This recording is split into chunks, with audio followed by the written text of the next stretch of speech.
Vice of India ਦਾ program ਲੈ ਕੇ ਹਾਜ਼ਰ ਹਾਂ ਜੀ, ਹੌਟਲਾਈਨ ਟੂਡੇ, ਜਿਹਦੇ ਵਿੱਚ ਅਸੀਂ ਹੁਣੇ ਵਾਪਰ ਰਹੀਆਂ ਪੰਜਾਬ ਵਿੱਚ, ਇੰਡੀਆ ਵਿੱਚ ਜਿਹੜੀਆਂ ਘਟਨਾਵਾਂ ਉਹਨਾਂ 'ਤੇ ਚਰਚਾ ਕਰਾਂਗੇ। ਅਤੇ ਔਰ ਚਰਚਾ ਦੇ ਵਿੱਚ ਮੇਰੇ ਨਾਲ ਹਾਜ਼ਰ ਨੇ ਪ੍ਰੋਫੈਸਰ RS ਬਰਾੜ ਜੀ। ਸਤਿ ਸ਼੍ਰੀ ਅਕਾਲ ਪ੍ਰੋਫੈਸਰ ਸਾਹਿਬ। ਸਤਿ ਸ਼੍ਰੀ ਅਕਾਲ MP ਸਿੰਘ ਜੀ। ਸਤਿ ਸ਼੍ਰੀ ਅਕਾਲ ਦਰਸ਼ਕ। ਸਭ ਤੋਂ ਪਹਿਲਾਂ ਜਿਹੜੀ ਇੱਕ ਕੱਲ੍ਹ ਹੀ ਘਟਨਾ ਵਾਪਰੀ ਹੈ ਉਹ ਹੈ ਪਟਿਆਲੇ ਦੇ ਵਿੱਚ। ਪਟਿਆਲੇ 'ਚ ਦੋ ਸਮੁਦਾਇ, ਹਿੰਦੂ ਅਤੇ ਸਿੱਖ, ਆਮੋ ਸਾਹਮਣੇ ਹੋ ਗਏ। ਉਂਝ ਤਾਂ ਭਾਰਤ ਦੇ ਸਾਰੇ ਸੂਬਿਆਂ ਵਿੱਚ ਅਜਿਹੀਆਂ ਘਟਨਾਵਾਂ ਵਾਪਰਦੀਆਂ ਰਹਿੰਦੀਆਂ ਜਿੱਥੇ ਹਿੰਦੂ ਮੁਸਲਮਾਨਾਂ ਦਾ ਮੁੱਦਾ ਜਿਹੜਾ ਬਣਿਆ ਰਹਿੰਦਾ। ਬਹੁਤ ਸਾਰੀ ਥਾਵਾਂ 'ਤੇ ਦੰਗੇ ਫਸਾਦ ਹੋਏ। ਸਰਕਾਰ ਵੀ ਕਈ ਥਾਵਾਂ 'ਤੇ ਇੱਕ ਪਾਸੜ ਰੋਲ ਅਦਾ ਕਰਦੀ ਹੈ ਅਤੇ ਕਈ ਥਾਵਾਂ 'ਤੇ ਉਹ ਹਾਲਾਤ ਨੂੰ ਕੰਟਰੋਲ ਰੱਖਣ ਵਿੱਚ ਕਾਮਯਾਬ ਹੁੰਦੀ ਹੈ ਅਤੇ ਕਿਤੇ ਨਹੀਂ ਹੁੰਦੀ। ਪੰਜਾਬ ਉਂਝ ਦਹਾਕਿਆਂ ਤੋਂ ਕਹਿ ਲਓ ਅਜਿਹੀ ਸਥਿਤੀ ਵਿੱਚ ਕਦੀ ਵੀ ਨਹੀਂ ਹੋਇਆ ਕਿ ਦੋ ਸਮੁਦਾਇ ਜਿਹੜੇ ਆ ਉਹ ਸਿੱਧੇ ਆਮੋ ਸਾਹਮਣੇ ਹੋ ਜਾਣ। ਹਾਂ, 70ਵਿਆਂ ਦੇ ਜਾਂ 80ਵਿਆਂ ਦੇ ਅੱਧ ਤੱਕ ਇਹੋ ਜਿਹੀਆਂ ਘਟਨਾਵਾਂ ਵਾਪਰਨ ਦੀ ਕਨਸੋ ਰਹੀ ਹੈ, ਹੁੰਦੀਆਂ ਰਹੀਆਂ, ਪਰ ਉਹਨਾਂ ਨੂੰ ਕੋਈ ਬਹੁਤਾ ਹੁੰਗਾਰਾ ਨਹੀਂ ਮਿਲਿਆ। ਹੁੰਗਾਰਾ ਤਾਂ ਉਂਝ ਕੱਲ੍ਹ ਵਾਲੀ ਘਟਨਾ ਨੂੰ ਵੀ ਨਹੀਂ ਮਿਲਿਆ, ਪਰ ਇਹ ਘਟਨਾ ਦਾ ਸਾਰਾ ਪਿਛੋਕੜ ਕੀ ਸੀ, ਇਹਦਾ ਵੇਰਵਾ ਆਪਾਂ ਪ੍ਰੋਫੈਸਰ ਸਾਹਿਬ ਤੋਂ ਲੈਂਦੇ। ਪ੍ਰੋਫੈਸਰ, ਪਟਿਆਲੇ ਘਟਨਾ ਵਾਪਰ ਗਈ ਜੀ। ਉੱਥੇ ਮਾਤਾ ਕਾਲੀ ਮਾਤਾ ਦਾ ਮੰਦਿਰ ਹੈ, ਬੜਾ ਮਸ਼ਹੂਰ ਹੈ। ਸਾਰੇ ਲੋਕ ਜਾਂਦੇ ਉੱਥੇ, ਹਿੰਦੂ ਵੀ ਜਾਂਦੇ, ਸਿੱਖ ਵੀ ਜਾਂਦੇ ਅਤੇ ਹੋਰ ਵੀ ਲੋਕ ਜਾਂਦੇ ਹੋਣਗੇ। ਉਹ ਇੱਕ ਸ਼ਰਧਾ ਦਾ ਮੁਕਾਮ ਬਣਿਆ ਹੋਇਆ, ਵੱਡੀ ਆਸਥਾ ਦਾ ਮੁਕਾਮ ਬਣਿਆ ਹੋਇਆ। ਉੱਥੋਂ ਦੇ ਜਿਹੜੀ ਇੱਕ ਕਮੇਟੀ ਹੈ ਉਹਦਾ ਮੁਖੀ ਹਰੀਸ਼ ਸਿੰਗਲਾ, ਉਹਦੇ ਵੱਲੋਂ ਇੱਕ ਐਲਾਨ ਕੀਤਾ ਗਿਆ ਸੀ ਕੁਝ ਦਿਨ ਪਹਿਲਾਂ ਕਿ ਅਸੀਂ ਖਾਲਿਸਤਾਨ ਵਿਰੋਧੀ ਮੁਜ਼ਾਹਰਾ ਕਰਾਂਗੇ ਜੀ। ਇਹ ਖਾਲਿਸਤਾਨ ਦੀ ਗੱਲ ਕਿੱਥੋਂ ਆ ਗਈ ਅਤੇ ਇਹ ਉਹਨਾਂ ਨੂੰ ਵਿਰੋਧੀ ਮੁਜ਼ਾਹਰਾ ਕਰਨ ਦੀ ਕਿਉਂ ਲੋੜ ਪਈ? ਇਹਦੇ ਪਿੱਛੇ ਕੀ ਪਿਛੋਕੜ ਹੈ? MP ਸਿੰਘ ਜੀ, ਤੁਹਾਨੂੰ ਯਾਦ ਹੋਣਾ ਕਿ ਪੰਜਾਬ ਵਿੱਚ ਸਰਦਾਰ ਭਗਵੰਤ ਸਿੰਘ ਮਾਨ ਚੀਫ ਮਿਨਿਸਟਰ ਬਣੇ ਆ, ਮਹੀਨਾ ਕੁ ਹੋਇਆ। ਉਦੋਂ ਤੋਂ ਹੀ ਬੜੇ ਖਦਸ਼ੇ ਪੈਦਾ ਹੋ ਰਹੇ ਸੀਗੇ ਕਿ ਇਹ ਬਾਰਡਰ ਸਟੇਟ ਹੈ, ਇੱਥੇ law and order the problem ਹੋ ਸਕਦੀ ਹੈ। ਇਸ ਕਿਸਮ ਦੇ ਜਿਹੜੇ ਖਦਸ਼ੇ ਸੀ, ਕਿੰਤੂ ਪਰੰਤੂ ਜਿਹੜੇ ਹੈਗੇ ਆ ਪੋਲੀਟੀਸ਼ੀਅਨਸ ਨੇ ਵੀ ਕੀਤੇ ਸੀ, ਸੈਂਟਰਲ ਗੌਰਮੈਂਟ ਵੱਲੋਂ ਵੀ ਸੀ ਅਤੇ ਸਟੇਟ ਗੌਰਮੈਂਟਸ ਦੀਆਂ ਵੀ ਇਨਪੁਟ ਸੀਗੀਆਂ। ਪੰਜਾਬ ਦੇ ਵਿੱਚ ਮੈਂ ਸਪਸ਼ਟ ਕਰਨਾ ਚਾਹੁੰਦਾ ਕਿ ਸਿੱਖ ਅਤੇ ਹਿੰਦੂ ਦਾ ਕਦੇ ਵੀ ਕੋਈ ਝਗੜਾ ਨਹੀਂ ਹੈਗਾ, ਹੋਇਆ ਹੀ ਨਹੀਂ ਕਦੇ। ਹਾਂਜੀ, ਜਿਹੜਾ ਮੋਡਰੇਟ ਸਿੱਖ ਹੈਗਾ, ਮੋਡਰੇਟ ਹਿੰਦੂ ਹੈਗਾ, ਇਹ ਦੋਨੋਂ ਭਰਾਵਾਂ ਵਾਂਗੂ, ਫੈਮਲੀਆਂ ਵਾਂਗੂ ਵਰਤਦੇ ਆ। ਆਪਸ ਵਿੱਚ ਬਹੁਤ ਨਿੱਜੀ ਰਿਸ਼ਤੇ ਆ, ਬਿਜ਼ਨਸ ਵਿੱਚ ਰਿਸ਼ਤੇ ਆ, ਈਵਨ ਫੈਮਲੀਆਂ ਵਿੱਚ ਰਿਸ਼ਤੇ ਆ, ਪਰਿਵਾਰਕ ਰਿਸ਼ਤੇ, ਭੈਣਾਂ ਭਰਾਵਾਂ ਵਾਂਗੂ, ਧੀਆਂ ਪੁੱਤਰ ਵਿਆਹ ਹੁੰਦੇ ਹੈਗੇ ਆ। ਜਿਹੜੀ ਪਿੱਛੇ ਘਟਨਾ ਵਾਪਰੀ ਆ, ਤੁਹਾਨੂੰ ਯਾਦ ਹੋਣਾ ਕਿ ਨਾ, ਪਿੱਛੇ ਜੇ ਕੁਝ ਜਿਹੜੀਆਂ ਤਾਕਤਾਂ ਨੇ ਬੈਠੀਆਂ ਨੇ ਕਿ ਖਾਲਿਸਤਾਨ ਦੇ ਨਾਮ ਦੇ ਉੱਪਰ ਪੰਜਾਬ ਦੇ ਵਿੱਚ ਕਦੇ ਕਹਿੰਦੇ ਆ ਵੀ ਅਸੀਂ ਝੰਡਾ ਚੜਾਵਾਂਗੇ, ਕਦੇ ਕੋਈ ਥ੍ਰੈਟ ਦੇਵਾਂਗੇ। ਇਸ ਕਿਸਮ ਦੇ ਥ੍ਰੈਟ ਜਿਹੜੇ ਪੰਜਾਬ ਦੇ ਵਿੱਚ ਆਏ ਸੀਗੇ, ਉਸ ਥ੍ਰੈਟ ਨੂੰ ਲੈ ਕੇ ਜਿਹੜੀ ਸ਼ਿਵ ਸੈਨਾ ਹੈਗੀ ਆ, ਇਹਨਾਂ ਨੇ ਕਿਹਾ ਵੀ ਅਸੀਂ ਉਹਦਾ ਵਿਰੋਧ ਕਰਾਂਗੇ। ਡੈਮੋਕ੍ਰੈਟਿਕ ਕੰਟਰੀ ਦੇ ਵਿੱਚ ਹਰ ਚੀਜ਼ ਦਾ ਵਿਰੋਧ ਹੋ ਸਕਦਾ, ਹਰ ਚੀਜ਼ ਦਾ ਪ੍ਰਚਾਰ ਹੋ ਸਕਦਾ। ਮੀਨਵਾਈਲ ਜਦੋਂ ਇਹ ਕੁਝ ਸਿੱਖ ਜਥੇਬੰਦੀਆਂ ਨੂੰ ਪਤਾ ਲੱਗਿਆ ਤਾਂ ਉਹਨਾਂ ਨੇ ਕਿਹਾ ਵੀ ਇਹਦੇ ਨਾਲ ਜਿਹੜਾ ਹੈਗਾ ਮਾਹੌਲ ਖਰਾਬ ਹੋਊਗਾ ਅਤੇ ਇਹ ਇਹਨਾਂ ਨੂੰ ਜਿਹੜਾ ਹੈਗਾ ਰੋਕਣਾ ਚਾਹੀਦਾ ਹੈ। ਤਾਂ ਉਹਨਾਂ ਨੇ ਸਿੱਖ ਜਥੇਬੰਦੀਆਂ ਨੇ ਜਾ ਕੇ ਐਡਮਿਨਿਸਟ੍ਰੇਸ਼ਨ ਨੂੰ ਅਪੀਲ ਕੀਤੀ ਕਿ ਇਹਨਾਂ ਨੂੰ ਰੋਕੋ। ਜੇ ਪ੍ਰੀਵੈਂਟਿਵ ਮੇਜਰ ਲਏ ਜਾਂਦੇ ਤਾਂ ਮੇਰਾ ਖਿਆਲ ਹੈ ਇਹ ਘਟਨਾ ਹੀ ਨਹੀਂ ਸੀ ਵਾਪਰਨੀ। ਪ੍ਰੀਵੈਂਟਿਵ ਮੇਜਰ ਨਾ ਲੈਣ ਕਰਕੇ ਇਸ ਨੂੰ ਉਹਨਾਂ ਨੇ ਇੱਕ ਸ਼ਾਇਦ ਰੂਟੀਨ ਦੀ ਗੱਲ ਸਮਝ ਕੇ ਕਿ ਇਹਦੇ ਵਿੱਚ ਕੋਈ ਬਹੁਤ ਵੱਡੀ ਗੱਲ ਨਹੀਂ ਹੋਣੀ, ਤਾਂ ਇਹ ਘਟਨਾ ਜਿਹੜੀ ਹੈਗੀ ਆ ਅੱਗੇ ਤੁਰੀ।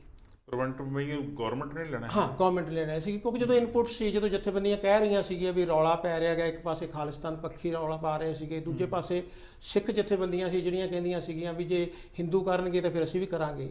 ਕਿਉਂਕਿ ਉਸ ਦਿਨ ਵੀ ਸਿੱਖ ਜਥੇਬੰਦੀਆਂ ਇੱਕ ਜਗ੍ਹਾ 'ਤੇ ਬੈਠੀਆਂ ਸੀਗੀਆਂ, ਸਿੱਖ ਅਤੇ ਜਿਨ੍ਹਾਂ ਨੂੰ ਕਿ ਆਪ ਗੌਰਮੈਂਟ ਵਾਲਿਆਂ ਨੇ, ਮਾਨ ਸਾਹਿਬ ਦੀ ਗੌਰਮੈਂਟ ਨੇ ਜਿਹੜਾ ਕਿਹਾ ਵੀ ਕਿ ਇਹ ਝਗੜਾ ਸਿੱਖ ਸਮੁਦਾਇ ਜਾਂ ਹਿੰਦੂ ਸਮੁਦਾਇ ਦੇ ਵਿੱਚ ਨਹੀਂ ਹੈਗਾ, ਬਲਕਿ ਇਹ ਦੋ ਪੋਲੀਟੀਕਲ ਪਾਰਟੀਆਂ ਦੇ ਵਿੱਚ ਆ। ਉਹਨਾਂ ਨੇ ਇਹ ਐਂਗਲ ਦਿੱਤਾ ਵੀ ਇੱਕ ਪਾਸੇ BJP ਹੈ ਅਤੇ ਦੂਜੇ ਪਾਸੇ ਅਕਾਲੀ ਦਲ ਹੈਗਾ, ਕਾਂਗਰਸੀ ਅਕਾਲੀ। ਹਾਂ, ਕਾਂਗਰਸ ਅਕਾਲੀ ਦਲ। ਠੀਕ ਹੈ, ਇਸ ਕਿਸਮ ਦਾ ਉਹ ਤਾਂ ਇੱਕ ਯਾਨੀ ਪਰਸੈਪਸ਼ਨ ਪੋਲੀਟੀਕਲ ਪਾਰਟੀਆਂ ਨੇ ਆਪਦੀ ਲਾਈਨ ਤੋਂ ਦੇਣੀ ਹੁੰਦੀ ਹੈਗੀ ਆ। ਜੋ ਇਹਦੇ ਵਿੱਚ ਘਟਨਾ ਵਾਪਰੀ ਹੈਗੀ ਆ, ਉਹ ਇੱਕ ਤਾਂ ਹੈ ਕਿ ਪੁਲਿਸ ਨੇ ਫਿਰ ਵੀ ਇਹਨੂੰ ਅੱਛੀ ਤਰ੍ਹਾਂ ਕੰਟਰੋਲ ਕਰਨ ਦੀ ਕੋਸ਼ਿਸ਼ ਕੀਤੀ ਹੈਗੀ ਆ ਕਿ ਥੋੜ੍ਹੇ ਬੰਦੇ ਜ਼ਖਮੀ ਹੋਏ ਆ, ਕੋਈ ਕੈਜੂਅਲਟੀ ਨਹੀਂ ਹੋਏਗੀ। ਔਰ ਜਿਹੜਾ ਮੇਨ ਇਹਦਾ ਸੀਗਾ ਹਰੀਸ਼ ਸਿੰਗਲਾ, ਉਸ ਨੂੰ ਇਹਨਾਂ ਨੇ ਅਰੈਸਟ ਵੀ ਕੀਤਾ। ਹੁਣ ਜਿਹੜੀ ਲੇਟੈਸਟ ਮੈਂ ਦੇਖ ਰਿਹਾ ਸੀਗਾ ਕਿ 3 ਆਫੀਸਰ ਉੱਥੋਂ ਜਿਹੜੇ ਕਿ ਚੇਂਜ ਕਰ ਦਿੱਤੇ ਗਏ ਹੈਗੇ। ਇਹ ਮਾਨ ਸਾਹਿਬ ਦੀ ਮੈਨੂੰ ਲੱਗਦਾ ਕਿ ਬਹੁਤ ਪ੍ਰੋਐਕਟਿਵ ਅਪਰੋਚ ਹੈਗੀ ਆ। ਔਰ ਉਹਦੀ ਯਾਦ ਤੇ IG ਸ਼ੀਨਾ ਜਿਹੜੇ ਹੈਗੇ ਆ, ਅੱਜ ਉਹਨਾਂ ਨੇ ਲੇਟੈਸਟ ਪ੍ਰੈਸ ਕਾਨਫਰੰਸ ਕੀਤੀ ਆ। ਇੱਕ ਤਾਂ ਉਹਨਾਂ ਨੇ ਇਹ ਗੱਲ ਕਹੀ ਕਿ ਦੋਨਾਂ ਨੂੰ ਧਿਰਾਂ ਨੂੰ ਕੋਈ ਵੀ ਪਰਮਿਸ਼ਨ ਨਹੀਂ ਸੀ ਜਲੂਸ ਕੱਢਣ ਦੀ। ਇੱਕ ਜਲੂਸ ਜਿਹੜਾ ਹੈਗਾ ਸ਼ਿਵ ਸੈਨਾ ਵਾਲੇ ਕੱਢ ਰਹੇ ਸੀਗੇ, ਉਹਦੇ 'ਚ ਇਨਵੋਲਵ BJP ਦੇ ਕੁਝ ਲੀਡਰ ਨੇ।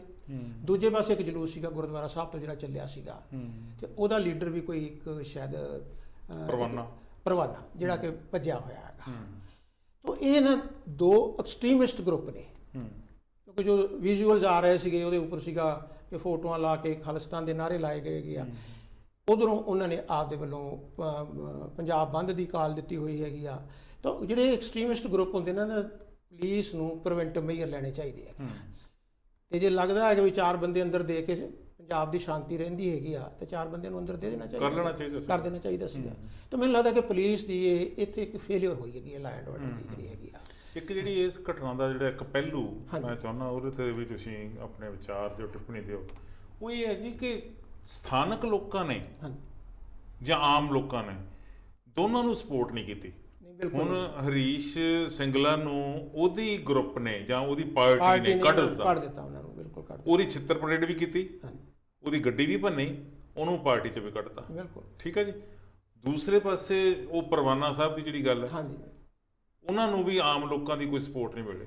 ਔਰ ਉਹਨਾਂ ਦੇ ਸਪੋਕਸਮੈਨ ਨੂੰ ਇਹ ਕਹਿਣਾ ਪਿਆ ਮੀਡੀਆ ਦੇ ਸਾਹਮਣੇ ਆ ਕੇ ਕਿ ਅਸੀਂ ਤਾਂ ਉੱਥੇ ਤਪਦੀ ਧੁੱਪ ਵਿੱਚ ਦੁਪਹਿਰੇ ਸੀਗੇ ਤੇ ਸਾਨੂੰ ਤਾਂ ਕਿਸੇ ਨੇ ਪਾਣੀ ਵੀ ਨਹੀਂ ਪਿਲਾਇਆ। ਲੋਕਾਂ ਨੇ ਉਹਨਾਂ ਦੀ ਸਪੋਰਟ ਨਹੀਂ ਕੀਤੀ। MP ਸਿੰਘ ਜੀ, ਅਸਲ ਗੱਲ ਇਹ ਹੈ ਨਾ ਵੀ ਜਿਹੜੇ ਇਹ ਗਰੁੱਪ ਹੁੰਦੇ ਹੈਗੇ ਆ, ਇਹ ਇਲੈਕਟਡ ਗਰੁੱਪ ਨਹੀਂ ਹੁੰਦੇਗੇ। ਜੇ ਤੁਸੀਂ ਕਹੋ ਵੀ ਸ਼ਿਵ ਸੈਨਾ ਵਾਲੇ ਇਲੈਕਟਡ ਨੇ ਜਾਂ ਇਹ ਅਕਾਲੀ ਦਲ ਦੇ ਜਿਹੜੇ ਇਹ ਦਲ ਖਾਲਸਾ ਵਾਲੇ ਜਿਹੜੇ ਸੀਗੇ, ਜਿਹੜਾ ਗਰੁੱਪ ਸੀ, ਇਹ ਇਲੈਕਟਡ ਨਹੀਂ ਹੁੰਦੇਗੇ। ਬੇਸਿਕਲੀ ਇਹ ਨੋਮੀਨੇਟਡ ਤੇ ਸੈਲਫ ਸਟਾਈਲਡ ਹੁੰਦੇ ਆ, ਆਪੇ ਬਣੇ। ਹਾਂ, ਇਹਨਾਂ ਦਾ ਇੱਕ ਨੈਰੇਟਿਵ ਹੁੰਦਾ ਵੀ ਅਸੀਂ ਜੋ ਗੱਲ ਕਹਿ ਰਹੇ ਹੈਗੇ ਆ ਉਹ ਬਿਲਕੁਲ ਠੀਕ ਹੈਗੀ ਆ। ਕੱਲ੍ਹ ਵੀ ਮੈਂ ਦੇਖ ਰਿਹਾ ਸੀਗਾ, ਐਡੀ ਵੱਡੀ ਘਟਨਾ ਹੋਣ ਤੋਂ ਬਾਅਦ ਇਹਦਾ ਡਿਫੈਂਸ ਨਹੀਂ ਬਣਦਾ ਕਿ ਤੁਸੀਂ ਲਾਅ ਐਂਡ ਆਰਡਰ ਨੂੰ ਆਪਦੇ ਹੱਥ 'ਚ ਲੈ ਲਓ, ਫਿਰ ਕਹੋ ਜੀ ਅਸੀਂ ਲਾਅ ਐਂਡ ਆਰਡਰ ਕਿਉਂ ਹੱਥ 'ਚ ਲਿਆ। ਇਹ ਤੁਸੀਂ ਕਾਰਨ ਲੱਭੋ, ਜਸਟੀਫਾਈ ਕਰੋ। ਕਿਉਂਕਿ ਸਿਵਲਾਈਜ਼ਡ ਸੋਸਾਇਟੀ ਦੇ ਵਿੱਚ ਡਿਸਕਸ਼ਨ ਵੀ ਸਿਵਲਾਈਜ਼ਡ ਹੁੰਦੀ ਆ ਤੇ ਕੰਮ ਵੀ ਸਿਵਲਾਈਜ਼ਡ। ਤੁਸੀਂ ਡੈਮੋਕ੍ਰੈਟਿਕ ਰਾਈਟ ਆ, ਤੁਸੀਂ ਪੀਸਫੁਲ ਕਰੋ। ਜੇ ਤੁਸੀਂ ਧਰਨੇ ਦੇ ਵਿੱਚ ਕਿਸੇ ਨੇ ਪ੍ਰੋਵੋਕੇਸ਼ਨ ਕੀਤੀ ਆ ਤਾਂ ਲੀਡਰ ਦੀ ਇਹ ਜ਼ਿੰਮੇਵਾਰੀ ਹੁੰਦੀ ਆ ਕਿ ਉਹ ਧਰਨੇ ਨੂੰ ਆਪਦੇ ਨੂੰ ਕੰਟਰੋਲ ਕਰੇ।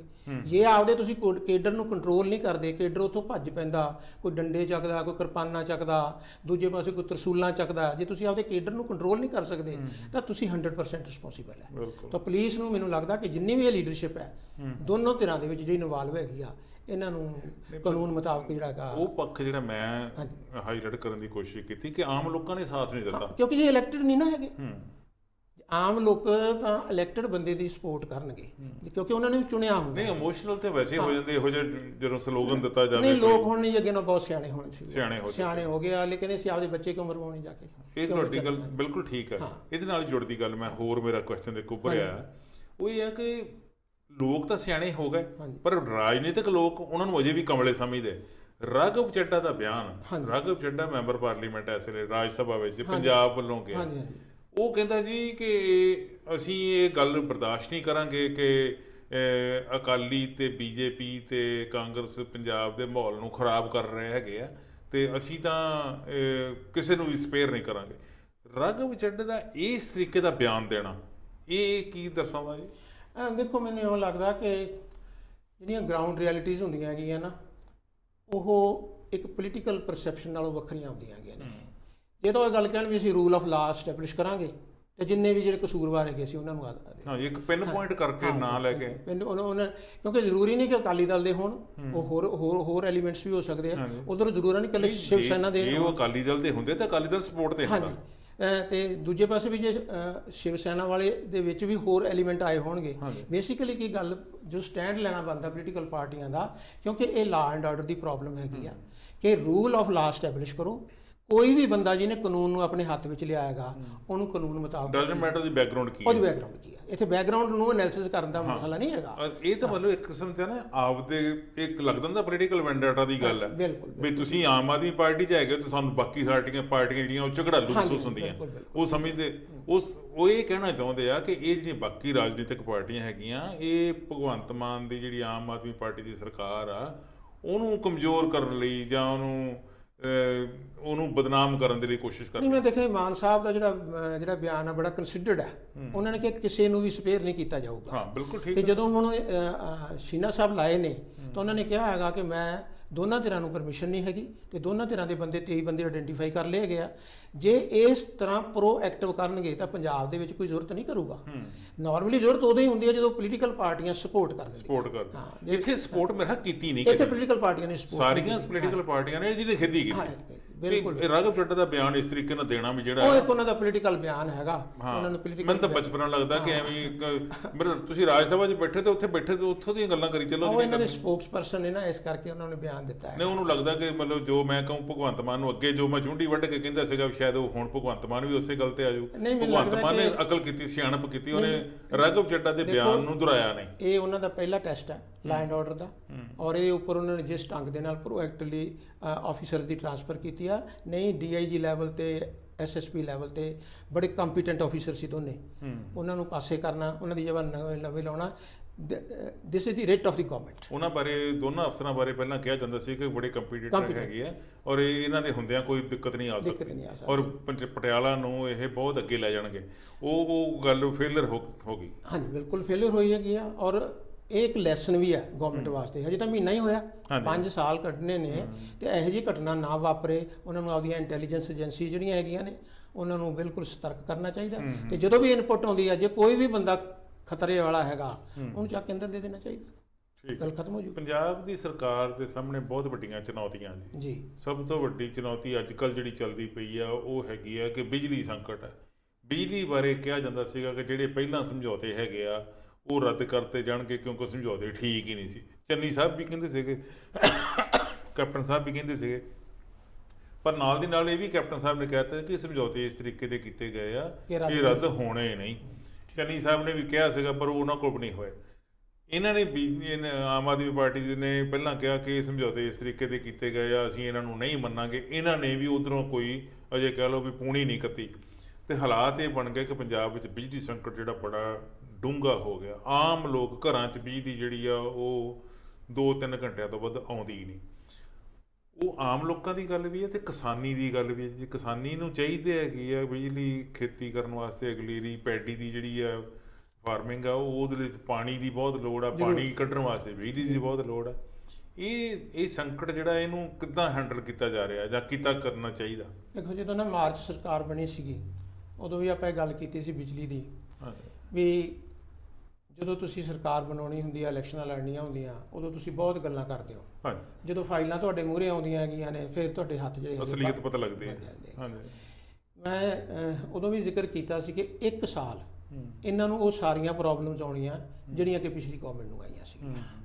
1 ਸਾਲ ਬਾਅਦ ਜੇ ਕੋਈ ਚੇਂਜਸ ਕਰਕੇ, ਕੋਈ ਮਾਈਂਡ ਸੈਟ ਚੇਂਜ ਕਰਕੇ ਕੋਈ ਪ੍ਰੋਐਕਟਿਵ ਮੇਜਰਸ ਲੈ ਲੈਣਗੇ ਤਾਂ ਅਗਲੇ ਸਾਲ ਇਹ ਜੀਆਂ ਪਾਲਿਸੀ ਬਣਾਉਣ ਪਹਿਲਾਂ ਫੇਰ ਇੰਪਲੀਮੈਂਟੇਸ਼ਨ ਹੋਣਗੇ। ਹੁਣ ਬਿਜਲੀ ਦਾ ਸੰਕਟ ਤਾਂ ਆਉਣਾ ਹੀ ਸੀਗਾ ਕਿਉਂਕਿ ਬਿਜਲੀ ਡਿਪੈਂਡੈਂਟ ਕੋਲੇ ਤੇ ਹੈਗੀ ਆ। ਕੋਲਾ ਜਿਹੜਾ ਸੈਂਟਰਲ ਗਵਰਨਮੈਂਟ ਨੇ ਦੇਣਾ ਹੈਗਾ। ਸੈਂਟਰਲ ਗਵਰਨਮੈਂਟ ਨੇ 15 ਸਟੇਟਾਂ ਦੇ ਵਿੱਚ ਕੋਲਾ ਨਹੀਂ ਪਹੁੰਚ ਰਿਹਾ। ਇਹ ਕੋਈ ਇਕੱਲੇ ਪੰਜਾਬ ਦਾ ਇਸ਼ੂ ਨਹੀਂ ਹੈਗਾ। ਪੰਜਾਬ ਦੇ ਵਿੱਚ ਗਰਮੀ ਜ਼ਿਆਦਾ ਪੈ ਗਈ ਤੇ ਉੱਪਰੋਂ ਸੀਜ਼ਨ ਜਿਹੜਾ ਪੈਡੀ ਦਾ ਆ ਗਿਆ। ਇਹ ਸਾਰੀ ਬੈਲਟ ਹੀ ਹੈ ਜੀ, ਪੰਜਾਬ, ਹਰਿਆਣਾ, ਦਿੱਲੀ ਸਾਰੀ ਹੈਗੀ ਆ। ਈਵਨ ਮਹਾਰਾਸ਼ਟਰ 'ਚ ਵੀ ਇਹੀ ਹਾਲ, 2 ਦਿਨ ਦਾ ਕੋਲਾ ਉੱਥੇ। ਬਹੁਤ ਸਟੇਟਾਂ ਦੇ ਵਿੱਚ ਬਿਜਲੀ ਦੀ ਪ੍ਰੋਬਲਮ ਆ ਰਹੀ ਹੈਗੀ ਆ। ਸੈਂਟਰਲ ਗਵਰਨਮੈਂਟ ਦੀ ਵੀ ਇਹ ਜ਼ਿੰਮੇਵਾਰੀ ਬਣਦੀ ਹੈਗੀ ਆ ਕਿਉਂਕਿ ਜੇ ਤੁਹਾਡੀ ਇਕੋਨਮੀ, ਐਗਰੀਕਲਚਰ ਇਕੋਨਮੀ ਹਿੱਟ ਹੁੰਦੀ ਹੈ ਥੱਲੇ ਤਾਂ ਓਵਰਆਲ ਜਿਹੜੀ GDP ਓਵਰਆਲ ਜਿਹੜੀ ਘਟੂਗੀ, ਸਾਡੀ ਘਟੂਗੀ। ਤਾਂ ਸੈਂਟਰਲ ਗਵਰਨਮੈਂਟ ਨੇ ਕੋਲਾ ਨਹੀਂ ਮੁਹੱਈਆ ਕੀਤਾ ਇਹਨਾਂ ਨੂੰ, ਤਾਂ ਇਸ ਕਰਕੇ ਸਮੱਸਿਆ ਆਈ। ਦੂਸਰੀ ਗੱਲ ਹੈ ਕਿ ਆਉਣ ਸਾਲ ਇਹਨਾਂ ਨੇ ਬਹੁਤ ਕਿਹਾ ਵੀ ਇੰਨੇ ਯੂਨਿਟ ਮਾਫ ਕਰਾਂਗੇ ਤੇ ਦਿਓਗੇ ਤਾਂ ਮਾਫ ਹੋਣਗੇ। ਹਾਂ, ਜੇ ਬਿਜਲੀ ਹੋਊਗੀ ਤਾਂ ਤੁਸੀਂ ਮਾਫ ਕਰੋਗੇ ਨਾ ਗੱਲ। ਤਾਂ ਅਜੇ ਇਹਨਾਂ ਦੀ ਜਿਹੜੀ ਸਥਿਤੀ ਹੈਗੀ ਹੈ, ਕੱਲ ਮੈਂ ਦੇਖਿਆ ਸੀਗਾ ਕਿ ਜਿਹੜੇ ਇਹਨਾਂ ਦੇ ਬਿਜਲੀ ਮੰਤਰੀ ਨੇ ਹਰਭਜਨ ਸਿੰਘ ਜੀ ETO ਜਿਹੜੇ ਹੈਗੇ ਆ, ਉਹਨਾਂ ਦੇ ਘਰ ਦੇ ਮੂਹਰੇ ਦਾ ਧਰਨਾ ਲੱਗ ਗਿਆ ਅੰਮ੍ਰਿਤਸਰ ਦੇ ਵਿੱਚ। ਤੁਸੀਂ ਦੇਖੋ ਨਾ, ਪਹਿਲੇ ਮਹੀਨੇ ਅੱਗੇ ਤਾਂ ਸਾਲ 2 ਸਾਲ ਮਿਨਿਸਟਰਾਂ ਦਾ ਲੰਘ ਜਾਂਦਾ ਸੀਗਾ, ਧਰਨਾ ਫੇਰ ਲੱਗਦਾ। ਨਹੀਂ ਜੀ, ਹੁਣ ਲੋਕੀ ਬਰਦਾਸ਼ਤ ਨਹੀਂ ਹੁਣ ਕਰਦੇ, ਲੋਕਾਂ ਦੀ ਨਹੀਂ- ਐਕਸਪੈਕਟੇਸ਼ਨਸ ਬਹੁਤ ਹੈਗੀਆਂ। ਨਹੀਂ, ਇਹਨਾਂ ਨੇ ਟਾਲ ਕਲੇਮਸ ਕੀਤੇ ਨੇ, ਇੰਨੇ ਟਾਲ ਕਲੇਮਸ ਕੀਤੇ ਨੇ, ਹੁਣ ਉਹ ਲੋਕਾਂ ਨੇ ਤਾਂ ਗੱਲ ਨੂੰ ਪੁੱਛਣਾ ਹੀ ਹੈਗਾ, ਤੇ ਲੋਕੀ ਉਹ ਐਕਸਪੈਕਟ ਕਰਦੇ ਹੈਗੇ ਆ ਵੀ ਤੁਸੀਂ ਛੇਤੀ ਕੰਮ ਪਰ ਸਰ ਜੇ ਉਹ ਕੋਈ ਮਿਨਿਸਟਰ ਜਾਂ ਸਰਕਾਰ ਪੂਰੀ ਕਹਿੰਦੀ ਆ ਕਿ ਇਹ ਜੀ ਪਿਛਲੀਆਂ ਸਰਕਾਰਾਂ ਦੀ ਕੀਤਾ ਹੋਇਆ ਸਾਰਾ ਕੁਝ, ਸਾਨੂੰ ਸੁਧਾਰ ਕਰਨ ਲੱਗਾ ਟਾਈਮ ਲੱਗੂ, ਤੁਹਾਨੂੰ ਪਾਲਿਸੀ ਤਾਂ ਦੱਸਣੀ ਪਊ ਨਾ ਆਪਦੀ। ਬਿਲਕੁਲ ਪਾਲਿਸੀ ਦੱਸਣੀ ਪਊਗੀ। ਦੇਖੋ ਅਜੇ ਤੱਕ ਇਹਨਾਂ ਨੇ ਪਹਿਲਾਂ ਕਹਿੰਦੇ ਸੀ ਵਾਈਟ ਪੇਪਰ ਜਾਰੀ ਕਰਾਂਗੇ, ਕਦੇ ਕਹਿੰਦੇ ਸੀ ਬਲੈਕ ਪੇਪਰ ਜਾਰੀ ਕਰਾਂਗੇ। ਵੈਸੇ ਵਾਈਟ ਪੇਪਰ ਬਲੈਕ ਪੇਪਰ ਦੀ ਕੋਈ ਜ਼ਰੂਰਤ ਨਹੀਂ ਹੈਗੀ। ਇਹ ਪਤਾ ਹੀ ਆ ਵੀ ਸਾਨੂੰ ਕਿੰਨੀ ਬਿਜਲੀ ਚਾਹੀਦੀ ਆ, ਇਹਨਾਂ ਕੋਲ ਐਕਸਪਰਟ ਓਪੀਨੀਅਨ ਹੈਗਾ ਕਿੰਨੀ ਬਿਜਲੀ ਜਿਹੜੀ ਹੈਗੀ ਅਸੀਂ ਉਹ ਖਰੀਦ ਸਕਦੇ ਆ, ਕਿਸ ਰੇਟ ਤੇ ਖਰੀਦ ਸਕਦੇ ਆ। ਵਾਈਟ ਪੇਪਰ ਤਾਂ ਟਾਈਮ ਵੇਸਟ ਕਰਨ ਵਾਲੀ ਗੱਲ ਹੈ। ਉਹ ਤਾਂ ਐਵੇਂ ਪਿਛਲੀਆਂ ਸਰਕਾਰਾਂ ਨੂੰ ਬਦਨਾਮ ਕਰਨ, ਜਦੋਂ ਤੁਹਾਨੂੰ ਮੈਂਡੇਟ ਹੀ ਮਿਲ ਗਿਆ ਫਿਰ ਪਿਛਲੀਆਂ ਸਰਕਾਰਾਂ ਨੂੰ ਤਾਂ ਕੰਡੋਨ ਕਰੋ ਤੁਸੀਂ। ਹੁਣ ਤੁਹਾਡੀ ਜ਼ਿੰਮੇਵਾਰੀ ਹੈ ਉਹਨੂੰ ਕੰਡੈਮ ਕਰੀ ਜਾਂਦਾ, ਕਿ ਮਤਲਬ ਉਹਨੂੰ ਕੰਡੈਮ ਕਰਨ ਦਾ ਇਸ ਸਟੇਜ ਤੇ ਹੁਣ ਕੋਈ ਮਤਲਬ ਨਹੀਂ ਬਣਦਾ। ਲੋਕੀ ਇਹਨਾਂ ਤੋਂ ਐਕਸਪੈਕਟ ਕਰਦੇ ਵੀ ਤੁਸੀਂ ਸਾਡੇ ਨਾਲ ਕੀ ਵਾਅਦੇ ਕੀਤੇ ਸੀਗੇ। ਬਿਲਕੁਲ, ਤੁਸੀਂ ਦੇਖੋ ਮੈਂ ਦੇਖ ਰਿਹਾ ਸੀਗਾ ਕਿ 12 ਡਿਫਾਲਟਰ ਬਿਜਲੀ ਬੋਰਡ ਦੇ ਐਸੇ ਆ ਜਿਨ੍ਹਾਂ ਵਿਰੁੱਧ 1-1 ਕਰੋੜ ਰੁਪਏ ਦੇ ਬਿੱਲ ਨੇ। ਬਿਲਕੁਲ ਬਿਲਕੁਲ। ਤੇ ਜਿਹੜੇ ਆਫੀਸਰ ਉਸ ਟਾਈਮ ਦੇ ਬੈਠੇ ਨੇ ਉਸ ਏਰੀਆ ਦੇ ਵਿੱਚ, ਉਹ ਕਿਉਂ ਨਹੀਂ ਸਸਪੈਂਡ ਕੀਤੇ ਜਾਂਦੇ? ਚਲੋ ਹੁਣ ਵੀ ਜੇ ਉਹ ਆਇਡੈਂਟੀਫਾਈ ਨਹੀਂ, ਹੁਣ ਵੀ ਆਇਡੈਂਟੀਫਾਈ ਹੁੰਦੇ ਆ, ਤੇ ਇਹ ਤੋਂ ਫਿਰ ਲੱਖਾਂ ਵਾਲੇ ਕਿੰਨੇ ਨੇ? ਤਾਂ ਇਸ ਕਿਸਮ ਦੀ ਜੇ ਟਰਾਂਸਪੋਰਟ ਟੈਕਸ ਦੇ ਬਾਰੇ ਵੀ ਇਹਨੂੰ ਗੁੱਡ ਗਵਰਨੈਂਸ ਨਹੀਂ ਕਹਿ ਸਕਦੇ ਵੀ ਜੇ ਤੁਸੀਂ ਕਹੋ ਇਹ ਗੁੱਡ ਨਹੀਂ, ਪਹਿਲਿਆਂ ਨੇ ਨਹੀਂ ਕੀਤੀ ਜੀ, ਹੁਣ ਵਾਲਿਆਂ ਨੂੰ ਤਾਂ ਇਹ ਪਲਾਨ ਕਰਨਾ ਪਊਗਾ ਕਿ ਅਸੀਂ ਆਇਡੈਂਟੀਫਾਈ ਕਰਤੇ, ਆਇਡੈਂਟੀਫਾਈ ਕਰਕੇ ਸਿਰਫ ਪ੍ਰੈਸ ਨੂੰ ਦੇ ਦੇਣੇ ਕਿ ਆਹ ਦੇਖੋ ਜੀ 12 ਬੰਦੇ ਲੱਭ ਲਏ ਸੀ, ਉਹ ਤੇ ਕਾਰਵਾਈ ਤਾਂ ਕਰਨੀ ਪਊ ਨਾ। ਬਿਲਕੁਲ ਕਰਨੀ ਪਊਗੀ। ਜੀ ਉਹ ਕਿੰਨਾ ਜਿਹੜਾ ਹੈਗਾ ਸਰ, ਜਿਹੜਾ ਦੇਖੋ ਰੈਵਨਿਊ ਲਾਸ ਆ, ਟਰਾਂਸਮਿਸ਼ਨ ਲਾਸਸ ਨੇ ਜਿਹੜੀਆਂ ਟੈਕਨੀਕਲ ਨੇ, ਟੈਕਨੀਕਲ ਬੰਦਿਆਂ ਨੇ ਕਰਨੀਆਂ, ਉਹ ਕਰਨਾ ਹੈਗਾ। ਬਿਲਕੁਲ। ਤਾਂ ਇਹਨਾਂ ਨੂੰ 2-4-6 ਮਹੀਨੇ ਦੇ ਵਿੱਚ ਇੱਕ ਰੋਡ ਮੈਪ ਦੇਣਾ ਪਊਗਾ ਬਿਜਲੀ ਮੰਤਰੀ ਨੂੰ, ਤੇ ਉਹ ਕੈਬਨਿਟ ਤੋਂ ਪਾਸ ਕਰਾਉਣਾ ਪਊਗਾ। ਅਜੇ ਐਕਸਾਈਜ਼ ਪਾਲਿਸੀ ਨਹੀਂ ਆਈ, ਤੁਸੀਂ ਦੇਖੋ, ਕਿਉਂਕਿ ਰੈਵਨਿਊ ਤਾਂ ਐਕਸਾਈਜ਼ 'ਚ ਆਉਣਾ, ਤੇ ਤੁਹਾਡੇ ਕੋਲ ਰੈਵਨਿਊ ਨਹੀਂ ਹੋਊਗਾ ਤੇ ਫਿਰ ਤੁਸੀਂ ਕਹਾਂ ਕਿਸੇ ਨੂੰ ਕੰਸੈਸ਼ਨ ਕੀ। ਉਹ 31 ਮਾਰਚ ਵਾਲੀ ਲੋਕੀ ਢੀਕਦੇ ਰਹਿ ਗਏ ਵੀ ਸ਼ਰਾਬ ਸਸਤੀ ਹੋਣੀ, ਮਿਲੀ ਨਹੀਂ, ਭਾਵੇਂ ਪਹਿਲੀ ਅਪ੍ਰੈਲ ਨੂੰ ਵੀ ਮਹਿੰਗੀ ਹੋ ਜਾਣੀ ਹੁੰਦੀ ਹੈ, ਪਰ ਉਹ 31 ਮਾਰਚ ਨੂੰ ਢੋਲ ਵਜੇ ਹੀ ਨਹੀਂ। ਬਿਲਕੁਲ, ਠੀਕ ਹੈ। ਅੱਛਾ ਚਲੋ, ਇਹ ਰੋਡ ਮੈਪ ਦੀ ਗੱਲ ਆਪਾਂ ਕਰਦੇ। ਰੋਡ ਮੈਪ ਬਾਰੇ ਇੱਕ ਗੱਲ ਚੱਲੀ ਕਿ ਭਗਵੰਤ ਮਾਨ ਹੋਰਾਂ ਨੇ ਕੇਜਰੀਵਾਲ ਦੇ ਨਾਲ ਬੈਠ ਕੇ 2 ਸੂਬਿਆਂ ਦੇ ਆਪਸ ਵਿੱਚ MOU ਸਾਈਨ ਕਰ ਲਿਆ। ਉਹ MOU ਦਾ ਰੌਲਾ ਬੜਾ ਪਿਆ, ਪੋਲੀਟੀਕਲ ਲੈਵਲ ਤੇ ਪਿਆ। ਮੈਂ ਸਮਝਦਾ ਕਿ ਉਹ ਜਦੋਂ ਜੇ ਪੋਲਿਟਿਕਸ ਨੂੰ ਛੱਡ ਲਿਆ ਜਾਵੇ ਪਿੱਛੇ, ਤੇ 2 ਸੂਬੇ ਕੀ 2 ਦੇਸ਼ ਵੀ ਤਾਂ ਸਮਝੌਤੇ ਕਰਦੇ ਹੀ ਆ। 2 ਸੂਬਿਆਂ ਨੇ ਕਰ ਲਿਆ ਤੇ ਫਿਰ ਕੀ ਲੋੜ ਆ ਗਿਆ? ਦੇਖੋ ਜਿਹੜਾ ਨਾ ਮੈਮੋਰੈਂਡਮ ਆਫ ਅੰਡਰਸਟੈਂਡਿੰਗ ਜਿਹੜਾ ਸਾਈਨ ਹੋਇਆ ਹੈਗਾ, basically this is a knowledge sharing. ਹਾਂਜੀ, ਨੌਲੇਜ ਸ਼ੇਅਰਿੰਗ ਹੈਗਾ ਕਿ ਜਿਹੜੀ ਨੌਲੇਜ ਉਹਨਾਂ ਕੋਲੇ ਐਜੂਕੇਸ਼ਨ ਬਾਰੇ ਹੈਗੀ ਆ, ਡਿਵੈਲਪਮੈਂਟ ਬਾਰੇ ਹੈਗੀ ਆ, ਹੈਲਥ ਬਾਰੇ ਹੈਗੀ ਆ, ਤੇ ਇੱਧਰਲੀ ਸਟੇਟ ਦੇ ਵਿੱਚ ਅਵੇਲੇਬਲ ਹੈਗੀ ਆ, ਉਸ ਨੂੰ ਸ਼ੇਅਰ ਕੀਤਾ ਜਾਵੇ। ਇਹ ਇੱਕ ਨਾ ਬਹੁਤ ਪੋਜ਼ਿਟਿਵ ਸਟੈਪ ਹੈਗਾ, ਜਿਹਨੂੰ ਕਿ ਪੋਲੀਟੀਕਲ ਪਾਰਟੀਆਂ ਨੇ ਬਹੁਤ ਨੈਗੇਟਿਵ ਆ। ਤੁਹਾਨੂੰ ਯਾਦ ਹੋਣਾ ਕਿ ਬਹੁਤ MLA ਜਿਹੜੇ ਹੁੰਦੇ ਸੀਗੇ, ਜਾਂਦੇ ਹੁੰਦੇ ਸੀਗੇ ਕਿ ਜੇ ਅਸੀਂ ਸੋਲਰ ਪਲਾਂਟ ਲਾਉਣੇ ਨੇ ਫਲਾਣੇ ਕੰਟਰੀ 'ਚ ਦੇਖ ਕੇ ਆਵਾਂਗੇ, ਕੰਟਰੀ 'ਚ ਤੋਂ ਇਨਫੋਰਮੇਸ਼ਨ ਲੈ ਕੇ ਆਉਂਦੇ ਸੀਗੇ, ਸੋਲਰ ਪਲਾਂਟ ਲੱਗਦੇ ਸੀ ਨਹੀਂ ਲੱਗਦੇ ਸੀ, ਡਿਫਰੈਂਟ ਗੱਲ ਸੀਗੀ। ਤਾਂ ਜਿਹੜਾ ਜਿੱਥੇ ਵੀ ਕੋਈ ਨੌਲੇਜ ਅਵੇਲੇਬਲ ਹੋਵੇ, ਅਸੀਂ ਗਲੋਬਲ ਹੈਗੇ ਆ। ਇਹ ਪੋਲੀਟੀਕਲੀ ਅਸੀਂ ਹੁਣ ਕੋਈ ਦਿੱਲੀ ਦੇ ਵਿੱਚ ਨਹੀਂ ਬੈਠੇ ਜਾਂ ਅਸੀਂ ਪੰਜਾਬ ਦੇ ਵਿੱਚ ਨਹੀਂ ਬੈਠੇ, ਠੀਕ ਹੈ। ਜਿੱਥੋਂ ਵੀ ਸਾਨੂੰ ਬੈਸਟ ਅਵੇਲੇਬਲ ਹੋਣਾ ਚਾਹੀਦਾ ਹੈਗਾ, ਉਹ ਅਸੀਂ ਸਾਨੂੰ ਲੈਣਾ ਚਾਹੀਦਾ। ਤੇ ਮੈਨੂੰ ਤਾਂ ਲੱਗਦਾ ਕਿ ਜੋ ਇਹਨਾਂ ਨੇ ਕੀਤਾ ਭਗਵੰਤ ਮਾਨ ਜੀ ਨੇ ਤੇ ਅਰਵਿੰਦ ਕੇਜਰੀਵਾਲ ਨੇ, this is at the not of the political ਹੈ, this is at the government level. ਤੇ ਗਵਰਨਮੈਂਟ ਕੋਲੇ ਐਡਮਿਨਿਸਟ੍ਰੇਟਿਵ ਹੈ ਸਾਰਾ ਇਹ, ਕਿ chief minister to chief minister sign ਕੀਤਾ ਹੈਗਾ। ਨਹੀਂ ਜੀ, ਕੈਨੇਡਾ ਦੇ ਵਿੱਚ ਸਾਰੇ ਸੂਬੇ ਜਿੰਨੇ ਵੀ ਆ, ਹਾਂਜੀ, ਉਹ ਓਨਟਾਰੀਓ ਹੈ, BC ਹੈ, ਅਲਬਰਟਾ ਹੈ, ਮੈਨੀਟੋਬਾ ਹੈ, ਠੀਕ ਹੈ, ਨੋਵਾ ਸਕੋਸ਼ੀਆ, ਸਾਰੇ ਹੀ ਸੂਬੇ ਜਿਹੜੇ ਆ ਨਾ ਜੀ, ਉਹ ਇੰਡੀਪੈਂਡੈਂਟ ਹੈ, ਉਹ ਕਿਸੇ ਨਾਲ ਵੀ ਸਮਝੌਤਾ ਕਰ ਸਕਦੇ। ਬਿਲਕੁਲ, ਕੰਟਰੀ ਦੂਜੇ ਨਾਲ ਕਰ ਸਕਦੇ। ਹੁਣ ਜਿਹੜੇ ਹੈਗੇ ਆ ਪੰਜਾਬ ਦੇ ਵਿੱਚੋਂ ਜਾਂ ਹਰਿਆਣੇ ਵਿੱਚੋਂ ਕੋਈ ਫੁੱਲਾਂ ਦੀ ਖੇਤੀ ਕਰਨੀ ਚਾਹੁੰਦਾ ਤੇ ਉਹ ਇਜ਼ਰਾਈਲ ਨਾਲ ਸਮਝੌਤਾ ਕਰ ਸਕਦਾ। ਬਿਲਕੁਲ ਕਰ ਸਕਦਾ ਜੀ, ਬਿਲਕੁਲ ਕਰ ਸਕਦਾ। 2 ਸੂਬੇ ਆਪਸ ਵਿੱਚ ਕਿਉਂ ਨਹੀਂ ਕਰ ਸਕਦੇ? ਅਸੀਂ ਨਾ ਫ੍ਰੀ ਟ੍ਰੇਡ ਸਾਈਨ ਕੀਤਾ ਹੋਇਆ ਹੈਗਾ, ਜਿਹੜਾ ਹੈਗਾ ਲਿਬਰਲਾਈਜੇਸ਼ਨ ਦੇ ਸਾਰੇ ਰੂਲਸ ਅਸੀਂ ਸਾਈਨ ਕੀਤੇ ਹੋਏ ਆ ਕਿ ਸਾਨੂੰ ਕਿਤੋਂ ਵੀ ਜੇ ਹੁਣ ਸਾਨੂੰ ਲੱਗਦਾ ਹੈ ਕਿ ਪੰਜਾਬ ਗਵਰਨਮੈਂਟ ਦੀਆਂ ਯੂਨੀਵਰਸਿਟੀਆਂ ਨੂੰ ਕੈਨੇਡਾ ਦੀਆਂ ਯੂਨੀਵਰਸਿਟੀਆਂ ਦੇ ਉੱਪਰ ਕੋਈ ਨੌਲੇਜ ਮਿਲ ਸਕਦੀ ਹੈਗੀ ਆ ਤੇ ਲੈਣੀ ਚਾਹੀਦੀ ਹੈ। ਤੇ ਕਈ ਕਾਲਜਾਂ ਨੇ ਸਾਈਨ ਵੀ ਕੀਤਾ ਹੋਇਆ ਇਸ ਗੱਲ ਦਾ ਵੀ ਸਾਡੇ ਸਟੂਡੈਂਟ ਵੀ ਸਾਡੇ ਕੋਲ ਸਟੂਡੈਂਟ ਉੱਥੇ ਪੜ੍ਹਨਗੇ ਫਿਰ ਉਹ ਇੱਥੇ ਆਉਣਗੇ। ਇਹ ਜਿਹੜੇ ਸਮਝੌਤੇ ਹੋਏ ਆ, ਹਾਂਜੀ, ਕੁਝ ਕਹਿੰਦੇ 18 ਮਹਿਕਮੇ ਜਿਹੜੇ ਆ ਉਹ ਪੰਜਾਬ ਸਰਕਾਰ ਨੇ ਦਿੱਲੀ ਸਰਕਾਰ ਦੇ ਗਹਿਣੇ ਪਾਤੇ। ਬਹੁਤਾ ਰੌਲਾ ਜਿਹੜਾ ਵਾ ਉਹ ਅਕਾਲੀਆਂ ਵੱਲੋਂ ਪਾਇਆ ਜਾ ਰਿਹਾ। ਉਹ ਕਿਹੜੇ 18 ਮਹਿਕਮੇ ਕਿਹੜੇ ਹੈਗੇ ਜੀ? ਬੇਸਿਕਲੀ ਨਾ ਅਕਾਲੀ ਦਲ ਇਸ ਟਾਈਮ ਬਹੁਤ ਹੀ ਫਰਸਟ੍ਰੇਸ਼ਨ ਚ ਫਰਸਟ੍ਰੇਸ਼ਨ ਵਿੱਚ ਹੈਗਾ, ਤੇ ਉਹਨਾਂ ਨੂੰ ਇਉਂ ਲੱਗਦਾ ਹੈਗਾ ਵੀ ਜੇ ਇਹ ਚੰਗੇ ਕੰਮ ਕਰ ਗਏ ਤਾਂ ਫਿਰ ਅਸੀਂ ਅੱਗੇ ਬਿਲਕੁਲ ਨਹੀਂ ਆ ਪਾਵਾਂਗੇ। ਤਾਂ ਇਹ ਇੱਕ ਇਹਨਾਂ ਦਾ ਨੈਰੇਟਿਵ ਆ ਅਕਾਲੀਆਂ ਦਾ ਕਿ ਜਦੋਂ ਵੀ ਕੋਈ ਗੱਲ ਹੋਵੇ ਉਦੋਂ ਕਹੋ ਜੀ ਇੱਕ ਅਰਵਿੰਦ ਕੇਜਰੀਵਾਲ ਦਾ ਜੀ ਪਿੱਠੂ ਹੈ ਜੀ, ਇਹ ਇਹਨਾਂ ਨੇ ਬਣਾਇਆ ਹੋਇਆ ਜੀ, ਯਾਨੀ ਇਹਨੂੰ ਕਹਿੰਦੇ ਕਰੈਕਟਰ ਅਸੈਸੀਨੇਸ਼ਨ, ਕਿ ਬੰਦੇ ਨੂੰ ਤੁਸੀਂ ਅਸੈਸੀਨੇਟ ਕਰਦੇ ਰਹੋ ਹਰ ਟਾਈਮ ਜਿਹੜਾ ਹੈਗਾ। ਜਿੰਨੀਆਂ ਵੀ ਇਹਨਾਂ ਦੀਆਂ ਪ੍ਰੈਸ ਕਾਨਫਰੰਸਿਸ ਨੇ ਉਹੀ ਘਸੇ ਪਿਟੇ ਸ਼ਬਦ ਨੇ ਜਿਹੜੇ ਕਿ ਇਲੈਕਸ਼ਨਾਂ ਤੋਂ ਪਹਿਲਾਂ ਸੀਗੇ, ਉਹੀ ਇਹਨਾਂ ਨੇ ਹੁਣ ਸ਼ੁਰੂ ਕੀਤੇ ਹੋ ਗਏ। ਰਾਦਰ ਇਹਨਾਂ ਨੂੰ ਨਵਾਂ ਨੈਰੇਟਿਵ ਬਿਲਡ ਕਰਨਾ ਚਾਹੀਦਾ ਹੈਗਾ ਤਾਂ ਕਿ ਲੋਕੀ ਇਹਨਾਂ ਨੂੰ ਪਸੰਦ ਕਰਨ। ਉਹਨਾਂ ਗੱਲਾਂ ਕਰਕੇ ਤਾਂ ਇਹਨਾਂ ਨੂੰ ਪਿੱਛੇ ਕੀਤਾ ਤੇ ਉਹੀ ਗੱਲਾਂ ਇਹਨਾਂ ਨੇ ਫੇਰ ਸ਼ੁਰੂ ਕਰ ਦਿੱਤੀਆਂ ਤੇ ਇਹਨਾਂ ਦੇ ਸਪੋਕਸਪਰਸਨ ਉਹੀ ਗੱਲਾਂ ਕਹਿਣੀਆਂ ਸ਼ੁਰੂ ਉਹੀ ਕਰੀ ਜਾਂਦੇ ਨੇ। ਤਾਂ ਮੇਰੀ ਤਾਂ ਐਡਵਾਈਸ ਆ ਅਕਾਲੀ ਦਲ ਨੂੰ ਵੀ ਜੇ ਇਹਨਾਂ ਨੇ ਅੱਗੇ ਆਉਣਾ ਤਾਂ ਇਹਨਾਂ ਨੂੰ ਪੋਜ਼ਿਟਿਵ ਨੈਰੇਟਿਵ ਜਿਹੜਾ ਬਿਲਡ ਕਰਨਾ ਚਾਹੀਦਾ ਹੈਗਾ। ਰਹੀ ਮਹਿਕਮੇ 18 ਤਕਰੀਬਨ ਸਾਰੇ ਮਹਿਕਮੇ ਜਿੰਨੇ ਸੀਗੇ, ਇਹਦੇ 'ਚ ਹੈਲਥ ਹੈ, ਐਜੂਕੇਸ਼ਨ ਹੈ, ਐਕਸਾਈਜ਼ ਹੈਗਾ ਤੇ ਤੁਹਾਡੇ ਵੈਲਫੇਅਰ ਦੇ ਨੇ, ਇਹ ਸਾਰੇ ਡਿਪਾਰਟਮੈਂਟ ਜਿਹੜੇ ਉਹਨਾਂ ਨੇ ਸਾਈਨ ਕਰ ਲਏ ਹੈਗੇ ਆ ਤਾਂ ਕਿ ਕਿਸੇ ਟਾਈਮ ਵੀ ਕਿਸੇ ਮਿਨਿਸਟਰ ਨੂੰ ਕਿਸੇ ਕਿਸਮ ਦੀ ਜ਼ਰੂਰਤ ਪਵੇ ਉੱਥੇ, ਕਿਉਂਕਿ ਇਹਨਾਂ ਨੌਲੇਜ ਹੈਗੀ ਆ, ਇਹ ਜ਼ਰੂਰੀ ਨਹੀਂ ਹੁੰਦੀ ਕਿ ਇੱਕ ਬੰਦੇ ਕੋਲੇ ਹੋਵੇ। ਅਸੀਂ ਇਹਨੂੰ ਕਲੈਕਟਿਵ ਵਿਜ਼ਡਮ ਕਹਿੰਦੇ ਆ। ਜੇ 10 ਜਿਹੜੀ ਕੈਬਨਿਟ ਵੀ ਫੈਸਲਾ ਕਰਦੀ ਹੈ ਉਹ ਕਲੈਕਟਿਵ ਵਿਜ਼ਡਮ ਹੁੰਦੀ ਹੈਗੀ ਕਿ 10 ਬੰਦੇ ਬੈਠੇ ਨੇ ਤਾਂ ਇੱਕ ਕਨਸੈਂਸਸ ਬਣ ਜਾਂਦੀ ਹੈਗੀ। ਇੱਕ ਜਿਹੜੀ ਇਹ ਗੱਲ ਫੈਲਾਈ ਜਾ ਰਹੀ ਜੀ ਰਾਜਨੀਤਿਕ ਪਾਰਟੀਆਂ ਦੂਜੀਆਂ ਵੱਲੋਂ, ਵਿਰੋਧੀਆਂ ਵੱਲੋਂ, ਕਿ ਫਾਈਲਾਂ ਜਿਹੜੀਆਂ ਜੀ ਉਹ ਸ਼ੇਅਰ ਹੋ ਜਾਣਗੀਆਂ, ਫਾਈਲਾਂ 'ਚ ਬਹੁਤ ਸਾਰਾ ਕੌਨਫੀਡੈਂਸ਼ੀਅਲ ਮਟੀਰੀਅਲ ਹੁੰਦਾ, ਇਹ ਕਿਉਂ ਰੌਲਾ ਪੈਂਦਾ? ਨਹੀਂ, ਇਹ ਗੱਲਾਂ ਸਾਰੀਆਂ ਪੋਲੀਟੀਕਲ ਹੈਗੀਆਂ ਨੇ। ਜਿਹੜੀਆਂ ਕੌਨਫੀਡੈਂਸ਼ੀਅਲ ਫਾਈਲਸ ਹੁੰਦੀਆਂ ਹੈਗੀਆਂ ਨੇ ਉਹ IAS ਆਫੀਸਰਸ ਕੋਲ ਕੌਨਫੀਡੈਂਸ਼ੀਅਲ ਹੁੰਦੀਆਂ ਨੇ ਤੇ ਉਹ ਉਹਨਾਂ ਦਾ ਇੱਕ ਸਿਸਟਮ ਵੱਖਰਾ ਹੁੰਦਾ ਹੈਗਾ, ਉਸ ਨੂੰ ਕੋਈ ਲੀਕ ਨਹੀਂ ਕਰ ਸਕਦਾ। ਉਂਝ ਤਾਂ ਵੈਸੇ ਜੀ ਭਾਵੇਂ IAS ਅਫਸਰ ਹੈਗੇ ਤੇ ਭਾਵੇਂ ਇਹ ਪੋਲੀਟੀਸ਼ੀਅਨ ਹੈਗੇ, ਇਹ ਕਨਸਟੀਟਿਊਸ਼ਨ 'ਚ ਹੀ ਸਹੁੰ ਖਾਂਦੇ ਆ ਵੀ ਅਸੀਂ ਦੱਸਾਂਗੇ ਨਹੀਂ।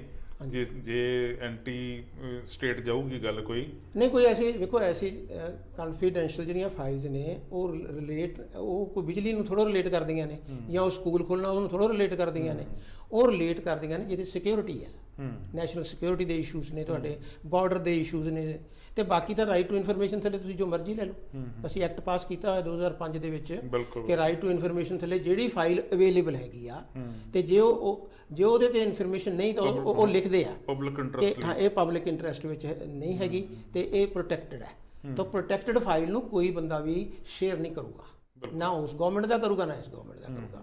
ਇਹ ਤਾਂ ਇਹਨਾਂ ਨੂੰ ਇਉਂ ਲੱਗਦਾ, ਬੇਸਿਕਲੀ ਇਉਂ ਲੱਗਦਾ ਕਿ ਕਲੈਕਟਿਵ ਵਿਜ਼ਡਮ ਦੇ ਨਾਲ ਇਹ ਅਸੀਂ ਇਉਂ ਨਾ ਹੋਵੇ ਵੀ ਇਹ ਬਹੁਤ ਵਧੀਆ ਕੰਮ ਕਰ ਜਾਣ ਤੇ ਜਿਹਦੀ ਅੱਗੇ ਚਾਂਸਸ ਹੈਗੇ ਆ, ਕਿਉਂਕਿ ਜਿਸ ਢੰਗ ਨਾਲ ਗਵਰਨਮੈਂਟ ਲੱਗੀ ਹੋਈ ਹੈਗੀ ਆ ਤੇ ਉਸ ਢੰਗ ਦੇ ਨਾਲ ਇੱਕ ਤਾਂ ਚੇਂਜਸ ਕਰ ਰਹੇ ਨੇ ਸਿਸਟਮ ਦੇ ਵਿੱਚ ਸਾਰੀਆਂ ਜਿਹੜੀਆਂ ਹੈਗੀਆਂ, ਸਕੂਲ ਸਿਸਟਮ ਦੇ ਵਿੱਚ ਚੇਂਜਸ ਕਰਨਗੇ ਤੇ ਹੈਲਥ ਸਿਸਟਮ ਦੇ ਵਿੱਚ ਚੇਂਜਸ ਕਰਨਗੇ ਕਿ ਜਿਵੇਂ ਉਹਨਾਂ ਨੇ ਕਿਹਾ ਕਿ ਅਸੀਂ ਇੰਨੇ ਮੁਹੱਲਾ ਕਲੀਨਿਕ ਸਟਾਰਟ ਕਰਾਂਗੇ ਤਾਂ ਮਾਡਲ ਤਾਂ ਬਣਨਗੇ ਨਾ ਉਹ। ਹੁਣ ਜੇ ਉਹਨਾਂ ਨੇ ਕਿਹਾ ਜੀ ਅਸੀਂ ਆਦਰਸ਼ ਸਕੂਲ ਸਟਾਰਟ ਕਰਾਂਗੇ, ਅਕਾਲੀ ਦਲ ਨੇ ਕਿਹਾ ਤਾਂ ਜੀ ਆਈਡੀਆ ਸਾਡਾ, ਤੇ ਮੈਂ ਉਹਨਾਂ ਨੂੰ ਅਕਾਲੀ ਦਲ ਨੂੰ ਪੁੱਛਦਾ ਵੀ ਉਹ ਆਦਰਸ਼ ਸਕੂਲ ਤੁਹਾਡੇ ਹੈ ਲਾਗੂ ਕਿਉਂ ਨਹੀਂ ਕੀਤਾ? ਨਹੀਂ ਹੈ ਕਿੱਥੇ? ਜਿਹੜੇ ਸ਼ੁਰੂ ਕੀਤੇ ਸੀਗੇ ਉਹ ਸਾਰੇ ਬੰਦ ਹੋ ਗਏ ਕਿਉਂਕਿ ਕੀ ਕੀਤਾ ਕਿ ਪ੍ਰਾਈਵੇਟ ਏਜੰਸੀਆਂ ਨੂੰ ਦੇ ਦਿੱਤੇ, ਉਹਨਾਂ ਨੇ ਉਹਨੂੰ ਤਨਖਾਹਾਂ ਨਹੀਂ ਦਿੱਤੀਆਂ, ਸਕੂਲ ਬੰਦ ਹੋ ਗਏ। ਇਹ ਮਾਡਲ ਥੋੜ੍ਹਾ ਸੀ। ਇਹ ਜਿਹੜਾ ਦੂਜੇ ਪਾਰਟੀਆਂ ਤੇ ਤਾਂ ਆਪਾਂ ਕਹਿੰਦੇ ਜੀ ਵੀ ਉਹ ਦੋਸ਼ ਲਾਉਂਦੀਆਂ, ਗਲਤ ਦੋਸ਼ ਲਾਉਂਦੀਆਂ ਸਰਕਾਰ ਤੇ। ਸਰਕਾਰੀ ਬੰਦੇ ਕਹਿੰਦੇ ਜੀ, ਯਾਨੀ ਆਮ ਆਦਮੀ ਪਾਰਟੀ ਸਰਕਾਰੀ ਪੱਖ ਵਾਲੇ ਬੰਦੇ, ਉਹ ਕਹਿੰਦੇ ਦੇਖੋ ਜੀ ਇਹ ਤਾਂ ਜਦੋਂ 1971 ਵਿੱਚ ਇੰਦਰਾ ਗਾਂਧੀ ਹੁੰਦੀ ਸੀ, ਉਹ ਇੰਦਰਾ ਗਾਂਧੀ ਵਾਲੇ ਮਸਲੇ ਨੂੰ ਪਣੀ ਕਿੱਥੋਂ ਲੈ ਆਂਦਾ ਵਿੱਚ। ਬਿਜਲੀ ਦੀ ਵਾਲੀ ਗੱਲ ਦੀ ਕਰਨ ਮੈਂ ਲੱਗਾ ਜੀ ਵੀ ਬਿਜਲੀ ਜਿਹੜੀ ਜੀ ਉਸ ਤੋਂ ਬਾਅਦ ਜਿਹੜਾ ਸੀ ਉਹ ਪਰਮਾਣੂ ਪਲਾਂਟ ਲਾਉਣ ਦੀ ਗੱਲ ਚੱਲੀ ਸੀ, ਹਰਿਆਣੇ ਨੇ ਕਹਿਤਾ ਅਸੀਂ ਨਹੀਂ ਲੱਗਣ ਦੇਣਾ, ਪੰਜਾਬ ਨੇ ਪਟਿਆਲੇ ਦੇ ਲਾਗੇ ਲੱਗਣ ਲੱਗਾ ਸੀ, ਪਟਿਆਲੇ ਵਾਲਿਆਂ ਨੇ ਕਹਿਤਾ ਅਸੀਂ ਨਹੀਂ ਲੱਗਣ ਦੇਣਾ, ਫਿਰ ਚੱਲੀ ਸੋਲਰ ਲਾਈਟ ਦੀ, ਸੋਲਰ ਐਨਰਜੀ ਦੀ ਗੱਲ, ਉਹ ਨਹੀਂ ਹੋਣ ਦਿੱਤੀ। ਇਹ ਇੱਦਾਂ ਦੀਆਂ ਜਿਹੜੀਆਂ ਗੱਲਾਂ ਕਰਕੇ ਯਾਨੀ ਉਹ ਲੋਕਾਂ ਨੂੰ ਗੁੰਮਰਾਹ ਕਰਨ 'ਚ ਕਾਮਯਾਬ ਹੋ ਸਕਦੇ ਆ ਕਿ ਨਹੀਂ ਹੋ ਸਕਦੇ? ਨਹੀਂ, ਮੈਨੂੰ ਨਹੀਂ ਲੱਗਦਾ ਲੋਕੀ ਜੇ ਆਪ government Bhagwant Mann chief minister ਦੇ ਤੌਰ ਦੇ ਉੱਪਰ ਅੱਛੇ ਸਕੂਲ ਤੇ ਅੱਛੇ ਹੈਲਥ ਕੇਅਰ ਕਲੀਨਿਕ ਦੇ ਗਏ ਤਾਂ ਇਹਨਾਂ ਨੂੰ ਕੋਈ ਬੀਟ ਨਹੀਂ ਕਰ ਪਾਊਗਾ ਇਹਨਾਂ ਨੂੰ, ਕਿਉਂਕਿ ਦੂਜਿਆਂ ਨੂੰ ਬਹੁਤ ਮੌਕਾ ਮਿਲਿਆ ਹੋਇਆ ਸੀਗਾ, ਉਹ ਨਹੀਂ ਦੇ ਪਾਏਗੇ ਤਾਂ ਕਿਉਂਕਿ ਇਹ ਆਪਦਾ ਵੋਟ ਬੈਂਕ ਜਿਹੜਾ ਹੈਗਾ ਪ੍ਰੋਟੈਕਟ ਕਰਨਾ ਇਹਨਾਂ ਨੇ, ਇਸ ਕਰਕੇ ਇਹਨਾਂ ਨੇ ਉਹ ਗੱਲ ਕਰਨੀ ਹੈਗੀ ਆ। ਕਾਂਗਰਸ ਵਾਲੇ ਵੀ ਕਰੀ ਜਾਂਦੇ ਹੈਗੇ ਆ, BJP ਵਾਲੇ ਵੀ ਕਰੀ ਜਾਂਦੇ ਨੇ। ਮੈਂ ਤਾਂ ਸਮਾਂ ਤੁਹਾਨੂੰ ਐਡ ਕਰਨਾ ਚਾਹੁੰਦਾ ਕਿ BJP ਇਸ ਟਾਈਮ ਪੋਲੀਟੀਕਲੀ ਬਹੁਤ ਡਿਫਰੈਂਟ ਪਲੇਟਫਾਰਮ ਉੱਪਰ ਔਰ ਬੜੇ ਡਿਫਰੈਂਟ ਨੈਰੇਟਿਵ ਨਾਲ ਪੰਜਾਬ 'ਚ ਐਂਟਰ ਕਰ ਰਹੀ ਹੈ। ਤੁਹਾਨੂੰ ਯਾਦ ਹੋਣਾ ਕਿ ਪਿੱਛੇ ਜੇ ਪ੍ਰਾਈਮ ਮਿਨਿਸਟਰ ਨਰਿੰਦਰ ਮੋਦੀ ਜੀ ਨੇ ਇੱਕ ਸੈਕਸ਼ਨ ਸਿੱਖਾਂ ਦਾ ਉੱਪਰ ਬੁਲਾਇਆ ਸੀਗਾ, ਗੁਰੂ ਤੇਗ ਬਹਾਦਰ ਦਾ ਵੀ ਜਦੋਂ ਹੋਇਆ ਹੈਗਾ ਉੱਥੇ ਉਦੋਂ ਵੀ ਬੁਲਾਇਆ ਸੀ, ਤਾਂ ਜਿਹੜੀਆਂ ਟ੍ਰੈਡੀਸ਼ਨਲ ਪਾਰਟੀ ਸੀ ਨਹੀਂ ਬੁਲਾਈਆਂ ਗਈਆਂ। ਹੁਣ ਰੀਸੈਂਟਲੀ ਇੱਕ ਡੈਪੂਟੇਸ਼ਨ 100 ਬੰਦਿਆਂ ਦਾ ਜਿਹੜਾ ਹੈਗਾ ਉਹ ਚੰਡੀਗੜ੍ਹ ਦੇ ਵਾਈਸ ਚਾਂਸਲਰ ਜਿਹੜੇ ਲੈ ਕੇ ਗਏ ਨੇ। ਉਹਦੇ 'ਚ ਬਿਜ਼ਨਸਮੈਨ ਨੇ, ਐਂਟਰਪ੍ਰੀਨਰ ਨੇ, ਤੇ ਜਿੱਥੇ ਉਹਨਾਂ ਨੇ ਕਿਹਾ ਕਿ ਪੰਜਾਬੀਆਂ ਦੀ ਬਹੁਤ ਵੱਡੀ ਕੰਟਰੀਬਿਊਸ਼ਨ ਹੈਗੀ ਆ, ਤਾਂ ਉਹ ਸਾਰੀ ਖਬਰ ਜਿਹੜੀ ਆ ਆਲ ਗਲੋਬਲ ਹੋਈ ਹੈਗੀ ਆ ਇਸ ਗੱਲ ਦੀ।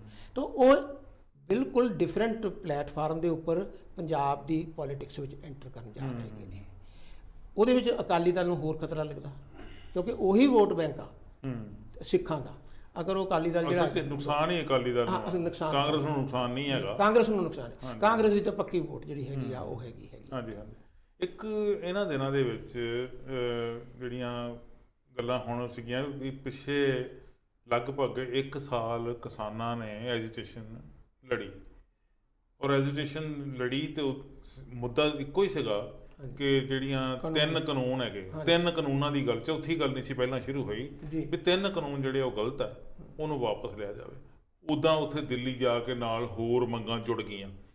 ਸਰਕਾਰ ਨੇ ਉਹ ਤਿੰਨਾਂ ਤੇ ਹੀ ਗੱਲ ਕੀਤੀ, ਬਹੁਤੀ ਹੋਰ ਕੀਤੀ ਨਹੀਂ, 3 ਕਾਨੂੰਨ ਵਾਪਸ ਲੈ ਲਏ, ਬਾਕੀ ਮੰਗਾਂ ਉੱਥੇ ਦੀ ਉੱਥੇ ਰਹਿ ਗਈਆਂ। ਹੁਣ ਜਿਹੜੀਆਂ ਕਿਸਾਨਾਂ ਦੀਆਂ ਮੰਗਾਂ ਹੈਗੀਆਂ, ਖਾਸ ਕਰਕੇ ਕਿਉਂਕਿ ਲੀਡ ਪੰਜਾਬ ਨੇ ਕੀਤਾ, ਸ਼ੁਰੂਆਤ ਪੰਜਾਬ ਨੇ ਕੀਤੀ, ਬਾਕੀ ਸੂਬੇ ਬਾਅਦ ਵਿੱਚ ਨਾਲ ਜੁੜੇ। ਪੰਜਾਬ ਦੇ ਕਿਸਾਨ ਹੁਣ ਫਿਰ ਪਹਿਲ ਕਦਮ ਕਰਨ ਲੱਗੇ ਆ।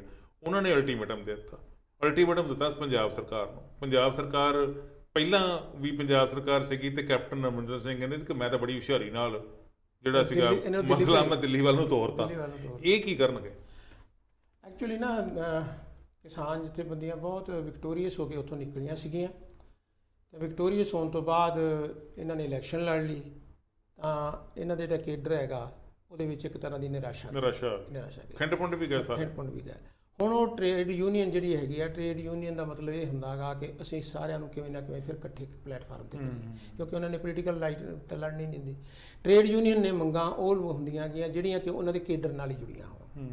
ਹੁਣ ਉਹਨਾਂ ਨੇ ਇੱਕ ਤਾਂ ਮੰਗ ਇਹ ਰੱਖੀ ਸੀਗੀ ਪਿੱਛੇ ਜੇ ਕਿ ਕਣਕ ਜਿਹੜੀ ਹੈਗੀ ਆ ਗਰਮੀ ਪੈਣ ਕਰਕੇ ਉਹਦਾ ਦਾਣਾ ਸੁੱਕ ਗਿਆ ਤੇ ਉਹਦਾ ਝਾੜ ਘਟ ਗਿਆ, ਤੇ ਭਗਵੰਤ ਮਾਨ ਚੀਫ ਮਿਨਿਸਟਰ ਸਾਹਿਬ ਨੂੰ ਮਿਲੇ ਸੀਗੇ, ਤਾਂ ਉਹਨਾਂ ਨੇ ਕਿਹਾ ਸੀ ਜੀ ਅਸੀਂ ਤੁਹਾਨੂੰ ਕੋਈ ਕੰਸੈਸ਼ਨ ਦੇਵਾਂਗੇ ਇਹਦੇ ਉੱਪਰ। ਹੁਣ ਕੱਲ੍ਹ ਉਹਨਾਂ ਨੇ ਫੈਸਲਾ ਕਰ ਲਿਆ ਹੈਗਾ ਕਿ ਅਸੀਂ ਚੰਡੀਗੜ੍ਹ ਜਾ ਕੇ ਬੈਠਾਂਗੇ ਜੇ ਤੁਸੀਂ ਇੰਨੀ ਮਈ ਤੱਕ ਇਹਦਾ ਫੈਸਲਾ ਨਹੀਂ ਕਰੋਗੇ। ਉਹ ਮੰਗ ਰਹੇ ਕਿ 500 ਰੁਪਈਆ ਜਿਹੜਾ ਹੈਗਾ ਸਾਨੂੰ ਪਰ ਕੁਇੰਟਲ ਜਿਹੜਾ ਹੈਗਾ ਬੋਨਸ ਦਿੱਤਾ ਜਾਵੇ।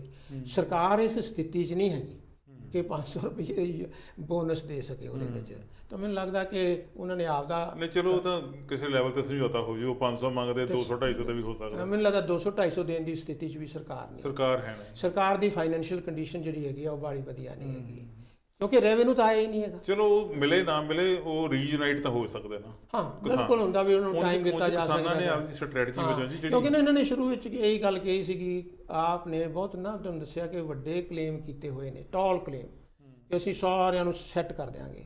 ਤਾਂ ਉਹ ਫਿਰ ਸਾਰੇ ਬੰਦੇ ਕਹਿੰਦੇ ਮੈਨੂੰ ਸਾਨੂੰ ਸੈੱਟ ਕਰੋ, ਮੁਲਾਜ਼ਮ ਕਹਿੰਦੇ ਸਾਨੂੰ ਸੈੱਟ ਕਰੋ, ਬਿਜ਼ਨਸਮੈਨ ਕਹਿੰਦਾ ਸਾਨੂੰ ਸੈੱਟ ਕਰੋ, ਤੇ ਟਾਈਮ ਅਜੇ ਕੁਝ ਨਹੀਂ ਹੋਇਆ, ਮਹੀਨੇ ਦੇ ਵਿੱਚ ਸੈੱਟ ਕਿਸੇ ਨੂੰ। ਉਹ ਰੀਜਨਾਈਟ ਹੋਣ ਵਾਲੀ ਗੱਲ ਤੋਂ ਮੈਂ ਥੋੜਾ ਅੱਗੇ ਵਧਾਉਣਾ ਚਾਹੁੰਦਾ ਜੀ। ਉਹਦਾ ਪੰਨੂ ਪੰਧੇਰ ਦੀ ਇੱਕ ਜਿਹੜੀ ਕਿਸਾਨ ਸੰਘਰਸ਼ ਕਮੇਟੀ ਬਣੀ ਹੋਈ ਉੱਥੇ ਅੰਮ੍ਰਿਤਸਰ ਡਿਸਟ੍ਰਿਕਟ ਦੇ ਵਿੱਚ, ਉਸ ਏਰੀਏ 'ਚ ਹੈਗੀ ਆ। ਉਹਨਾਂ ਨੇ ਤੇ ਉਹ ਮੰਤਰੀ ਦੇ ਘਰ ਤੱਕ ਬੈਰੀਕੇਡ ਵਗੈਰਾ ਤੋੜ ਤੜ ਕੇ ਪਹੁੰਚ ਗਏ। ਇਹ ਉਹਨਾਂ ਦਾ, ਚਲੋ ਉਹਨਾਂ ਦੇ ਲੈਵਲ ਦੀ ਗੱਲ ਹੈ। ਜਥੇਬੰਦੀਆਂ ਜਿਹੜੀਆਂ ਹੁੰਦੀਆਂ, ਟ੍ਰੇਡ ਯੂਨੀਅਨ ਹੋਣ ਤੇ ਚਾਹੇ ਇੱਦਾਂ ਦੀਆਂ ਹੋਣ, ਇਹ ਤਰੀਕਾ ਤਾਂ ਉਹਨਾਂ ਨੇ ਟ੍ਰੇਡ ਯੂਨੀਅਨ ਵਾਲਾ ਹੀ ਅਪਣਾਇਆ ਸਾਰਾ, ਤੇ ਉਹ ਉਸ ਤਰੀਕੇ ਤੱਕ ਉੱਥੇ ਘਰ ਤੱਕ ਪਹੁੰਚ ਗਏ ਔਰ ਮਜਬੂਰ ਕੀਤਾ ਉਹਨਾਂ ਨੇ ਕਿ ਉਹਨਾਂ ਦੀ ਗੱਲ ਸੁਣੀ ਜਾਵੇ। ਠੀਕ ਹੈ ਜੀ। ਇਹ ਕਿੰਨਾ ਆਉਣ ਵਾਲੇ ਦਿਨਾਂ 'ਚ ਕਾਮਯਾਬ ਹੁੰਦੇ, ਇਹ ਬਾਅਦ ਦੀ ਗੱਲ ਹੈ, ਪਰ ਰੀਜਨਾਈਟ ਹੋਣ ਨੂੰ ਤਾਂ ਅਸੀਂ ਪੋਜ਼ਿਟਿਵ ਸਾਈਨ ਹੀ ਨਹੀਂ, ਬਿਲਕੁਲ ਇਹਨਾਂ ਨੂੰ ਨਾ ਰੀਜਨਾਈਟ ਹੋਣਾ ਹੀ ਪੈਣਾ, ਕਿਉਂਕਿ ਜਿਹੜੀ ਸੈਂਟਰਲ ਗਵਰਨਮੈਂਟ ਆ ਉਹਨਾਂ ਨੇ ਤੁਹਾਨੂੰ ਯਾਦ ਹੋਣਾ ਪਿੱਛੇ ਜੇ ਕਹਿ ਦਿੱਤਾ ਸੀ ਅਸੀਂ ਕਾਨੂੰਨ ਫਿਰ ਲੈ ਕੇ ਆਵਾਂਗੇ, ਇਹ ਬੜੇ ਯੂਜ਼ਫੁਲ ਨੇ। ਤੇ ਜੇ 2024 ਦੀਆਂ ਇਲੈਕਸ਼ਨਾਂ ਦੇ ਵਿੱਚ ਗਵਰਨਮੈਂਟ ਆ ਜਾਂਦੀ ਆ, ਫਿਰ ਦੁਬਾਰਾ ਲਿਆਉਂਦੇ ਨੇ, ਤਾਂ ਇਹ ਇੱਕ ਤਰ੍ਹਾਂ ਦੀ ਸਥਿਤੀ ਜਿਹੜੀ ਹੈਗੀ ਬੜੀ ਕੰਪਲੀਕੇਟਡ ਹੈ ਐਗਰੀਕਲਚਰ ਵਾਸਤੇ। ਰੀਜਨਾਈਟ ਹੋਣਾ ਹੋਰ ਵੀ ਬਹੁਤ ਜ਼ਰੂਰੀ ਜੀ। ਕੇਂਦਰੀ ਮੰਤਰੀ ਜਿਹੜਾ ਤੋਮਰ ਸਾਹਿਬ, ਉਹਨੇ ਕੋਈ ਨਾ ਕੋਈ ਬਿਆਨ ਉਦੋਂ ਪੁੱਠੇ ਦਿੱਤੇ ਸਾਰੇ, ਤਾਂ ਸਰਕਾਰ ਨੂੰ ਗਦੀ ਗੇੜ 'ਚ ਪਾ ਰੱਖਿਆ। ਬਿਲਕੁਲ ਹੁਣ ਫੇਰ ਬਿਆਨ ਦੇ ਦਿੱਤਾ, ਉਹਨਾਂ ਨੇ ਵੀ ਬਿਆਨ ਦੇ ਦਿੱਤਾ, ਤੇ ਉਹ ਜਿਹੜੇ ਹੈਗੇ ਆ ਨੀਤੀ ਕਮਿਸ਼ਨ ਦੇ ਇੱਕ ਮੈਂਬਰ ਹੈਗੇ, ਉਹਨਾਂ ਨੇ ਵੀ ਬਿਆਨ ਦੇ ਦਿੱਤਾ, ਕਿਉਂਕਿ ਉਹਨਾਂ ਕੋਲ ਇਹਨਾਂ ਇੱਕ ਇਨਪੁਟ ਹੈ, ਕਿਉਂਕਿ ਉਹਨਾਂ ਨੇ ਫਾਈਲਾਂ ਪੜ੍ਹ ਕੇ ਕਹਿਤਾ ਕਿ ਜੀ ਬਹੁਤ ਫਾਇਦਾ, ਕਿਉਂਕਿ ਜਿਹੜਾ ਬੰਦਾ ਜ਼ਮੀਨ ਨਾਲ ਜੁੜਿਆ ਹੋਇਆ ਨਾ, ਉਹ ਜ਼ਮੀਨ ਨੂੰ ਹੋਰ ਢੰਗ ਨਾਲ ਦੇਖਦਾ, ਜਿਹੜਾ ਬੰਦਾ ਬਿਜ਼ਨਸ ਨਾਲ ਜੁੜਿਆ ਹੋਇਆ ਉਹ ਜ਼ਮੀਨ ਨੂੰ ਹੋਰ ਢੰਗ ਨਾਲ ਦੇਖਦਾ। ਤੋਮਰ ਸਾਹਿਬ ਨੇ ਤਾਂ ਬਿਆਨ ਇਹ ਦਿੱਤਾ ਕਿ ਜਿਹੜੇ ਪੰਜਾਬ ਦੇ ਕਿਸਾਨ ਆ, ਇਹ ਜਿਹੜੀ ਫਸਲ ਪੈਦਾ ਕਰਦੇ ਆ, ਆਪ ਤਾਂ ਖਾਂਦੇ ਹੀ ਨਹੀਂ। ਬਿਲਕੁਲ ਠੀਕ, ਇਹ ਸਾਨੂੰ ਖਵਾਉਂਦੇ, ਆਪ ਖਾਣ ਵਾਸਤੇ ਪਤਾ ਨਹੀਂ ਕਿੱਥੋਂ ਲਿਆਉਂਦੇ। ਇਹੋ ਜਿਹਾ ਬਿਆਨ ਦੇ ਕੇ ਉਹ ਇੱਕ ਨਵੀਂ ਸਮੱਸਿਆ ਛੇੜਨਾ ਚਾਹੁੰਦੇ ਆ, ਜਾਂ ਇਹ ਵੀ ਕਹਿਣਾ ਚਾਹੁੰਦੇ ਆ ਕਿ ਅਸਲ 'ਚ ਤਾਂ ਉਹਨਾਂ ਨੇ ਇਹੀ ਕਿਹਾ ਕਿ ਫਰਟੀਲਾਈਜ਼ਰ, ਪੈਸਟੀਸਾਈਡ, ਬਿਲਕੁਲ, ਇਨਸੈਕਟੀਸਾਈਡ ਬਿਲਕੁਲ। ਬਹੁਤ ਉਹਦੀ ਵਰਤੋਂ ਵੱਡੇ ਪੱਧਰ ਤੇ ਕਰਦੇ ਪਏ, ਬਿਨਾਂ ਸ਼ੱਕ ਹੋ ਰਹੀ ਹੈ।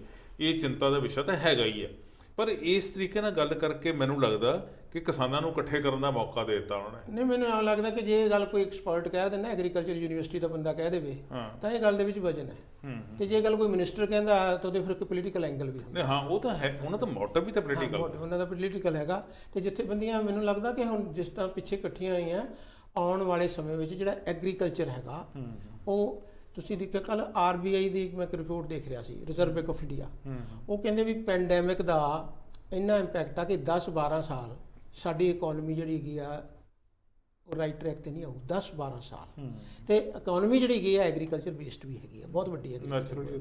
ਇਹਦਾ ਮਤਲਬ ਇਹ ਇੰਡੀਕੇਟ ਹੁੰਦਾ ਹੈਗਾ, ਜੋ ਮੇਰੀ ਅਸੈਸਮੈਂਟ ਆ, ਕਿ ਆਉਣ ਵਾਲੇ ਸਮਿਆਂ ਵਿੱਚ ਕਿਸਾਨਾਂ ਦੀ ਜਿਹੜੀ ਇਨਕਮ ਹੈ ਉਹ ਡਿਕਰੀਜ਼ ਹੋਊਗੀ। ਜਦੋਂ ਉਹ ਡਿਕਰੀਜ਼ ਹੋਊਗੀ ਤਾਂ ਫਿਰ ਜ਼ਿਆਦਾ ਇਕੱਠੇ ਹੋਣਗੇ। ਡਿਕਰੀਜ਼ ਹੋ ਸਕਦੀ ਜਾਂ ਇਨਕਰੀਜ਼ ਨਹੀਂ ਹੋ ਸਕਦੀ?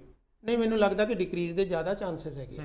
ਡਿਕਰੀਜ਼ ਦੇ ਚਾਂਸਸ ਐਸੇ ਆ ਨਾ ਕਿ ਕਾਸਟ ਆਫ ਜਿਹੜੀ ਹੈਗੀ ਆ ਪ੍ਰੋਡਕਸ਼ਨ ਉਹ ਬਹੁਤ ਵੱਧ ਰਹੀ ਹੈ। DAP ਵੱਧ ਜਾਂਦੀ ਆ। ਹੁਣ ਬਿਜਲੀ ਤੇ ਕਹਿੰਦੇ ਅਸੀਂ ਤੁਹਾਡੇ ਦੂਜੇ ਮੀਟਰ ਲਾ ਕੇ ਜਾਵਾਂਗੇ, ਕਿ ਉਹ ਜਿਹੜੇ ਪ੍ਰੀ ਅਪਰੂਵਡ ਮੀਟਰ ਹੁੰਦੇ ਹੈਗੇ ਆ, ਪ੍ਰੀਪੇਡ ਜਿਹੜੇ ਹੈਗੇ ਉਹ।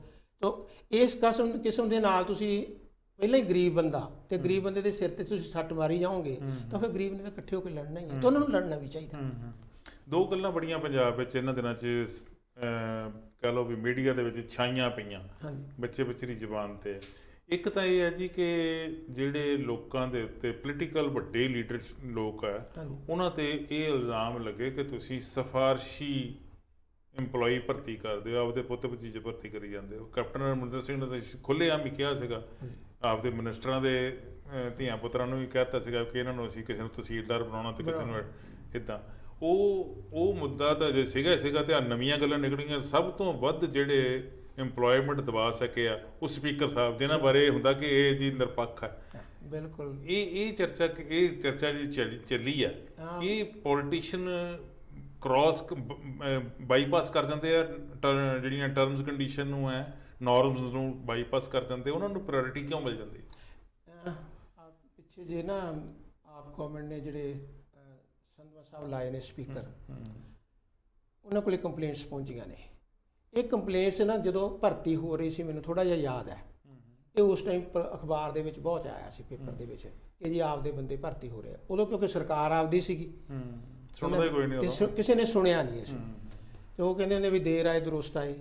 ਜਸਟਿਸ ਜਿਹੜਾ ਹੈਗਾ ਕਿਸੇ ਟਾਈਮ ਤੋਂ ਉਹਨਾਂ ਨੇ ਜਦੋਂ ਫਾਈਲਾਂ ਮੰਗਾਈਆਂ, ਫਾਈਲਾਂ ਦੇ ਉੱਪਰ ਉਹਨਾਂ ਨੂੰ ਫਿਰ ਕਾਫੀ ਕੁਝ ਪਤਾ ਲੱਗਿਆ, ਕਿਉਂਕਿ ਇਨਪੁਟ ਦਿੱਤੀ ਆਫੀਸਰਸ ਨੇ। ਜਿਹੜੇ ਬੰਦੇ ਰਹਿ ਗਏ ਸੀਗੇ ਉਹਨਾਂ ਨੇ ਵੀ ਦਿੱਤੀ ਇਨਪੁਟ, ਆਹ ਬੰਦਾ ਲੱਗ ਗਿਆ ਜੀ, ਮੈਂ ਰਹਿ ਗਿਆ ਜੀ। ਉਹਦੇ ਵਿੱਚ ਦੇਖਿਆ ਸੀ ਕਿ ਮੈਂ ਇੱਕ ਜਿਹੜੇ ਡਿਪਟੀ ਸਪੀਕਰ ਸੀਗੇ, ਉਹਨਾਂ ਦੀ ਨੀਸ ਹੈ ਸ਼ਾਇਦ, ਉਹਨੂੰ ਪਹਿਲਾਂ 50,000 ਰੁਪਏ ਦੇ ਕੁੱਕ ਦੇ ਤੌਰ 'ਤੇ ਭਰਤੀ ਕੀਤਾ, ਫਿਰ ਉਸਨੂੰ ਕਲਰਕ ਐਡਜਸਟ ਕਰ ਲਿਆ। ਜਿਹੜੇ ਨਾ ਅਸੈਂਬਲੀ ਦੀਆਂ ਰਿਕਰੂਟਮੈਂਟਸ ਨੇ ਜਿਹੜੀਆਂ ਇੱਥੇ ਇਹਨਾਂ ਕੋਲੇ ਸਰਟਨ ਪਾਵਰਸ ਨੇ। ਇਹ ਆਪਦੇ ਇੱਕ ਸਰਟਨ ਰੂਲਸ ਬਣਾ ਸਕਦੇ ਨੇ, ਉਹਦੇ ਥੱਲੇ ਐਪਲੀਕੇਸ਼ਨਸ ਲੈ ਸਕਦੇ ਤੇ ਉਹ ਰੱਖ ਸਕਦੇ ਨੇ। ਜਿਹੜਾ ਤਾਂ ਇਹਨਾਂ ਨੇ ਟੈਕਨੀਕਲ ਪਾਰਟ ਹੈਗਾ ਉਹ ਤਾਂ ਇਹਨਾਂ ਨੇ ਪੂਰਾ ਕਰ ਲਿਆ ਹੈ। ਇਸ ਕਰਕੇ ਉਹਨਾਂ ਨੂੰ ਲੱਗਦਾ, ਕਹਿੰਦੇ ਜੀ ਅਸੀਂ ਕਾਨੂੰਨ ਮੁਤਾਬਕ ਸਾਰਾ ਕੁਝ ਕੀਤਾ। ਪਰ ਇੱਕ ਸੋਸ਼ਲ ਤੇ ਮੋਰਲ ਪਾਰਟ ਹੁੰਦਾ ਹੈਗਾ ਵੀ ਜਿਸ ਅਹੁਦੇ ਤੇ ਤੁਹਾਨੂੰ ਬਿਠਾਇਆ, ਵੀ ਉਹਦੇ ਤੇ ਤੁਸੀਂ ਆਪਦਾ ਮੁੰਡਾ ਤਾਂ ਨਹੀਂ ਬਿਠਾਈ ਜਾਂਦੇ ਨਾਲ। ਜਿਵੇਂ ਤੁਹਾਨੂੰ ਯਾਦ ਹੋਣਾ ਕਿ ਚੰਨੀ ਸਾਹਿਬ ਜਦੋਂ ਚੀਫ ਮਿਨਿਸਟਰ ਬਣੇ ਤੇ ਉਹਨਾਂ ਦਾ ਜਿਹੜਾ ਸੀਗਾ ਰਿਲੇਟਿਵ ਜਿਹੜਾ ਪਕੜਿਆ ਗਿਆ, ਹਨੀ ਪਕੜਿਆ ਗਿਆ ਸੀ। ਤੇ ਜੇ ਤੁਸੀਂ ਚੀਫ ਮਿਨਿਸਟਰ ਹੋ ਤੇ ਤੁਹਾਨੂੰ ਪਤਾ ਹੈ ਕਿ ਤੁਹਾਡਾ ਕੋਈ ਰਿਲੇਟਿਵ ਇਹੋ ਜਿਹਾ ਕੰਮ ਕਰ ਰਿਹਾ ਤੇ ਤੁਹਾਡੀ ਤੇ ਰਿਸਪੌਂਸਿਬਿਲਿਟੀ ਰੋਕਣਾ ਚਾਹੀਦਾ, ਰੋਕਣਾ। ਉਹਨੂੰ ਤਾਂ ਖੁੱਲ੍ਹ ਦਿੱਤੀ ਪਈ। ਇਹਨੂੰ ਅਸੀਂ ਪੋਲੀਟੀਕਲ ਮੋਰੈਲਿਟੀ ਕਹਿੰਦੇ ਹਾਂ ਕਿ ਪੋਲੀਟੀਕਲ ਮੋਰੈਲਿਟੀ ਇਹ ਡਿਮਾਂਡ ਕਰਦੀ ਸੀ ਵੀ ਜੇ ਉਹਨਾਂ 'ਚ ਮੇਰਾ ਖਿਆਲ ਬ੍ਰਹਮ ਇੰਦਰਾ ਜੀ ਦਾ ਵੀ ਨਾਮ ਹੈਗਾ, ਉਹਨਾਂ 'ਚ ਜਿਹੜੇ ਫਾਈਨੈਂਸ ਮਿਨਿਸਟਰ ਸੀਗੇ ਮਨਪ੍ਰੀਤ ਬਾਦਲ ਜੀ ਦਾ ਵੀ ਨਾਮ ਹੈਗਾ, ਪਰ ਉਹ ਇੱਕ ਦੋ ਹੀ ਆਉਂਦਾ। ਇਹ ਤਾਂ ਸਭ ਤੋਂ ਵੱਧ ਤਾਂ ਰਾਣਾ KP ਸਿੰਘ ਦੇ ਨਾਂ ਹੀ ਆਉਂਦਾ, ਰਾਣਾ KP ਸਿੰਘ ਦਾ ਨਾਂ। ਉਹ ਸਾਰੇ ਕਹਿੰਦੇ ਜੀ ਕਾਨੂੰਨ ਦਾ। ਹੁਣ ਤੁਸੀਂ ਇੱਕ ਬੰਦੇ ਨੂੰ ਕਹੋ ਵੀ ਤੁਸੀਂ ਆਪਣੇ ਰੂਲਸ ਬਣਾ ਲਓ ਤੇ ਬੰਦੇ ਭਰਤੀ ਕਰ ਲਓ, ਉਹਨੂੰ ਕੀ ਔਖਾ ਭਰਤੀ ਕਰਨਾ? SSP ਨੂੰ ਕਹਿ ਲਓ ਜੀ ਤੁਸੀਂ 20 ਸਿਪਾਹੀ ਭਰਤੀ ਕਰਨੇ, ਤੁਸੀਂ ਕਾਨੂੰਨ ਬਣਾ ਲਓ, ਤਾਂ 20 ਤਾਂ ਫਿਰ ਉਹ ਆਪਣੇ ਆਪ ਭਰ ਹੀ ਸਕਦੇ ਨਾ। ਤਾਂ ਇਹ ਕਿਸਮ ਦਾ ਤੁਹਾਨੂੰ ਯਾਦ ਹੋਣਾ ਕਿ ਹਰਿਆਣੇ ਦੇ ਵਿੱਚ ਇਸ ਕਿਸਮ ਦੀ ਰਿਕਰੂਟਮੈਂਟ ਹੋਈ ਸੀਗੀ, ਟੀਚਰਾਂ ਦੀ ਹੋਈ ਸੀ। ਤਾਂ ਕਿੱਥੇ ਨੇ ਇਸ ਟਾਈਮ? ਚੀਫ ਮਿਨਿਸਟਰ ਜੇਲ੍ਹ 'ਚ ਜਾਣਾ ਰਿਹਾ। ਤਾਂ ਪੋਲੀਟੀਕਲ ਮੋਰੈਲਿਟੀ ਡਿਮਾਂਡ ਕਰਦੀ ਹੈ ਵੀ ਅਗਰ ਇਹਨਾਂ ਨੇ ਜੇ ਗਲਤੀਆਂ ਕੀਤੀਆਂ ਤਾਂ ਇਹਨਾਂ ਨੂੰ ਸਜ਼ਾ ਮਿਲਣੀ ਚਾਹੀਦੀ। ਬਿਲਕੁਲ ਠੀਕ। ਇਹ ਦੂਸਰੀ ਜਿਹੜੀ ਚਰਚਾ ਚੱਲੀ ਹੋਈ ਹੈ ਜੀ, ਤੇ ਵੈਸੇ ਬੜੀ ਇੰਪੋਰਟੈਂਟ ਆ, ਇਹਦੇ ਨਾਲੋਂ ਵੀ ਜ਼ਿਆਦਾ ਇੰਪੋਰਟੈਂਟ ਆ, ਉਹ ਹੈਗੀ ਸੀ ਜੀ ਦਹਾਕਿਆਂ ਤੋਂ ਸਰਕਾਰੀ ਜ਼ਮੀਨਾਂ ਕਹਿ ਲਓ ਜਾਂ ਪੰਚਾਇਤੀ ਜ਼ਮੀਨਾਂ ਕਹਿ ਲਓ, ਉਹ ਰਸੂਖ ਵਾਲੇ ਲੋਕਾਂ ਨੇ ਦੱਬੀਆਂ ਹੋਈਆਂ। ਹਾਂਜੀ, ਦੱਬੀਆਂ ਹੋਈਆਂ ਕਹਿ ਲਓ, ਜਾਂ ਉਹ ਕੱਲੀਆਂ ਦੱਬੀਆਂ ਨਹੀਂ ਹੋਈਆਂ, ਉਹਨਾਂ 'ਤੇ ਵੱਡੇ ਵੱਡੇ ਹੋਟਲ, ਵੱਡੀਆਂ ਵੱਡੀਆਂ ਕਲੋਨੀਆਂ ਅਤੇ ਹੋਰ ਬੜਾ ਕੁਛ ਉਹ ਬਣਾ ਲਿਆ ਗਿਆ। ਉਹ ਚੰਡੀਗੜ੍ਹ ਦੇ ਨੇੜੇ ਜ਼ਿਆਦਾ ਚਰਚਾ ਚੱਲੀ ਹੈ। ਚੰਡੀਗੜ੍ਹ ਮਹਿੰਗਾ ਬਹੁਤ ਹੈ ਨਾ, ਮਹਿੰਗਾ, ਅਤੇ ਉਂਝ ਕਿਉਂਕਿ ਕੈਪਟਨ ਸਾਹਿਬ ਦਾ ਘਰ ਉੱਥੇ ਆ, ਸੀਸਵਾ ਮਹਿਲ ਉਹਨਾਂ ਬਣਾਇਆ, ਅਤੇ ਇੱਕ ਉਹ ਸੁਖਬੀਰ ਬਾਦਲ ਦਾ ਹੋਟਲ ਆ ਉੱਥੇ। ਹਾਂਜੀ, ਉਹ ਸੁਖ ਵਿਲਾਸ ਨਾਂ ਪਤਾ ਨਹੀਂ ਕਿੱਥੋਂ ਲੱਭ ਕੇ ਲਿਆਉਂਦਾ ਹੈ। ਹਾਂਜੀ, ਅਤੇ ਉਹ ਜ਼ਮੀਨਾਂ ਤਾਂ ਹੁਣ ਪੰਚਾਇਤਾਂ ਦੀਆਂ ਵੀ ਹੈਗੀਆਂ, ਛੋਟੇ ਤੋਂ ਛੋਟੇ ਪਿੰਡ ਵਿੱਚ ਵੀ ਜ਼ਮੀਨ ਜਿਹੜੀ ਆ ਉਹ ਵੀ ਕਿਸੇ ਨਾ ਕਿਸੇ ਤਰੀਕੇ ਰਸੂਖ ਵਾਲੇ ਬੰਦੇ ਨੇ ਦੱਬੀ ਹੋਈ ਹੈ। ਇੱਕ ਵਾਰੀ ਚਲੋ ਬੋਲੀ ਕਰਾ ਲਈ ਕਹਿ ਲਓ, ਉਦੋਂ ਬਾਅਦ ਦੂਜੀ ਵਾਰੀ ਬੋਲੀ ਹੋਣ ਨਹੀਂ ਦਿੱਤੀ। ਉਹ ਕਹੀ ਜਾਂਦੇ ਸਰਕਾਰ ਨੂੰ ਇੰਨੇ ਪੈਸੇ ਲੈ ਲਓ, ਗੱਲ ਖਤਮ। ਠੀਕ ਹੈ, ਇਹ ਜ਼ਮੀਨਾਂ ਸਰਕਾਰ ਦੀਆਂ, ਜਾਂ ਕਹਿ ਲਓ ਵੀ ਸ਼ਾਮਲਾਟ ਜ਼ਮੀਨਾਂ ਇੱਦਾਂ ਦੀਆਂ ਹੈਗੀਆਂ, ਪੰਚਾਇਤਾਂ ਦੀਆਂ ਜ਼ਮੀਨਾਂ ਵੀ। ਹਾਂਜੀ, ਜਾਂ ਪੰਚਾਇਤਾਂ ਨੂੰ ਜ਼ਮੀਨਾਂ ਛੱਡੀਆਂ ਜਾਂਦੀਆਂ ਵੀ ਤੁਸੀਂ ਪਿੰਡ ਦੇ ਵਿਕਾਸ ਲਈ ਕੋਈ ਕੰਮ ਕਰਨਾ ਚਾਹੁੰਦੇ, ਜਿਹੜੀਆਂ ਉਸ ਟਾਈਮ ਮੁਰੱਬੇਬੰਦੀ ਚੋਂ ਬਚ ਗਈਆਂ, ਕਿਸੇ ਸੱਚ ਨਹੀਂ ਆਈਆਂ, ਉਹ ਪੰਚਾਇਤਾਂ ਨੂੰ ਦੇ। ਪਿੰਡਾਂ ਵਿੱਚ ਤਾਂ ਛੱਪੜ ਹੁੰਦੇ ਸੀਗੇ ਜੀ, ਵੀ ਜਿਹੜਾ ਪਾਣੀ, ਗੰਦਾ ਪਾਣੀ, ਉਹਦਾ ਨਿਕਾਸ ਹੋਵੇ, ਲੋਕਾਂ ਨੇ ਛੱਪੜ ਹੀ ਕਬਜ਼ੇ 'ਚ ਕਰ ਲਏ। ਠੀਕ ਹੈ, ਉਹ ਭਰਤੀ ਪਾ ਕੇ ਛੱਪੜਾਂ ਦੇ ਉੱਤੇ ਉਹਨਾਂ ਨੇ ਕਮਰਸ਼ੀਅਲ ਜਿਹੜੀ ਹੈਗੀ ਹੈ ਕੰਸਟਰਕਸ਼ਨ ਕਰ ਲਈ, ਦੁਕਾਨਾਂ ਬਣਾ ਲਈਆਂ। ਹਾਂਜੀ, ਦੁਕਾਨਾਂ ਬਣਾ ਲਈਆਂ। ਦੂਸਰੇ ਪਾਸੇ ਜਿਹੜੀਆਂ ਪਿੰਡਾਂ ਦੀਆਂ ਜ਼ਮੀਨਾਂ ਸੀਗੀਆਂ ਉੱਥੇ ਹੁੰਦੀਆਂ ਤੇ ਇਸ ਕਰਕੇ ਸੀਗੀਆਂ ਵੀ ਸਕੂਲ ਬਣਾਉਣਾ, ਕੋਈ ਡਿਸਪੈਂਸਰੀ ਬਣਾਉਣੀ, ਕੋਈ ਹੋਰ ਸਰਕਾਰੀ ਇਮਾਰਤ, ਸਾਰੀ ਉਹ ਵਿਕਾਸ ਵਾਸਤੇ ਸੀਗੀ, ਅਲਟੀਮੇਟਲੀ ਵਿਕਾਸ ਵਾਸਤੇ, ਗਰਾਊਂਡ ਬਣਾਉਣੀ ਕੋਈ ਸਕੂਲ ਦੀ, ਬੱਚਿਆਂ ਵਾਸਤੇ ਸ਼ਾਮ ਨੂੰ ਸਟੇਡੀਅਮ, ਬੱਚਿਆਂ ਦੇ ਖੇਡਣ ਵਾਸਤੇ ਸਟੇਡੀਅਮ ਬਣਾਉਣਾ। ਇੱਕ ਜਿਹੜਾ ਚੰਡੀਗੜ੍ਹ ਦੇ ਲਾਗੇ ਹੁਣ ਘਟਨਾ ਇਹ ਵਾਪਰੀ ਹੈਗੀ ਕਿ ਉੱਥੇ ਮੰਤਰੀ ਸਾਹਿਬ ਖੁਦ ਮੌਕੇ ਤੇ ਪਹੁੰਚੇ ਤੇ ਉੱਥੇ ਵੱਟ ਤੇ ਖੜੇ ਹੋ ਕੇ ਤੇ ਉਹ ਡਾਇਰੈਕਸ਼ਨ ਦੇ ਰਹੇ ਆ ਟਰੈਕਟਰਾਂ ਨੂੰ ਵੀ ਇੱਦਾਂ ਵਾਹ ਦਿਓ, ਇੱਦਾਂ ਕਰ ਦਿਓ। ਉੱਥੇ ਟਰੈਕਟਰ ਵਾਹੁਣ ਵਾਲੇ ਵੀ ਆਮ ਲੋਕ ਨਹੀਂ ਹੈਗੇ, ਉਹ ਉਹਨਾਂ ਨੇ ਅਫਸਰਾਂ ਨੂੰ ਬੁਲਾਇਆ ਵੀ ਤੁਸੀਂ ਵਾਹੋ, ਤੁਸੀਂ ਚਲਾਓ ਟਰੈਕਟਰ, ਤੁਹਾਨੂੰ ਚਲਾਉਣਾ ਨਹੀਂ ਆਉਂਦਾ। ਇਹ ਜਿਹੜਾ ਪ੍ਰਭਾਵ ਉਂਝ ਤਾਂ ਹੋ ਸਕਦਾ ਚੰਗਾ ਹੀ ਜਾਵੇ, ਪਰ ਇਹ ਕਿਤੇ ਇਹੀ ਤਾਂ ਨਹੀਂ ਗੱਲ ਵੀ ਇਹ ਦਿਖਾਵੇ ਲਈ ਇੱਦਾਂ ਹੋ ਗਿਆ, ਸੌਖੀ ਜ਼ਮੀਨ ਇਹ ਲਈ ਜਾ ਸਕਦੀ ਸੀ, ਜਿਹੜੀ ਔਖੀ ਲੈ ਸਕਦੇ ਆ, ਔਖਾ ਕਬਜ਼ਾ ਹੋਣਾ, ਉਧਰ ਨੂੰ ਧਿਆਨ ਨਾ ਜਾਵੇ।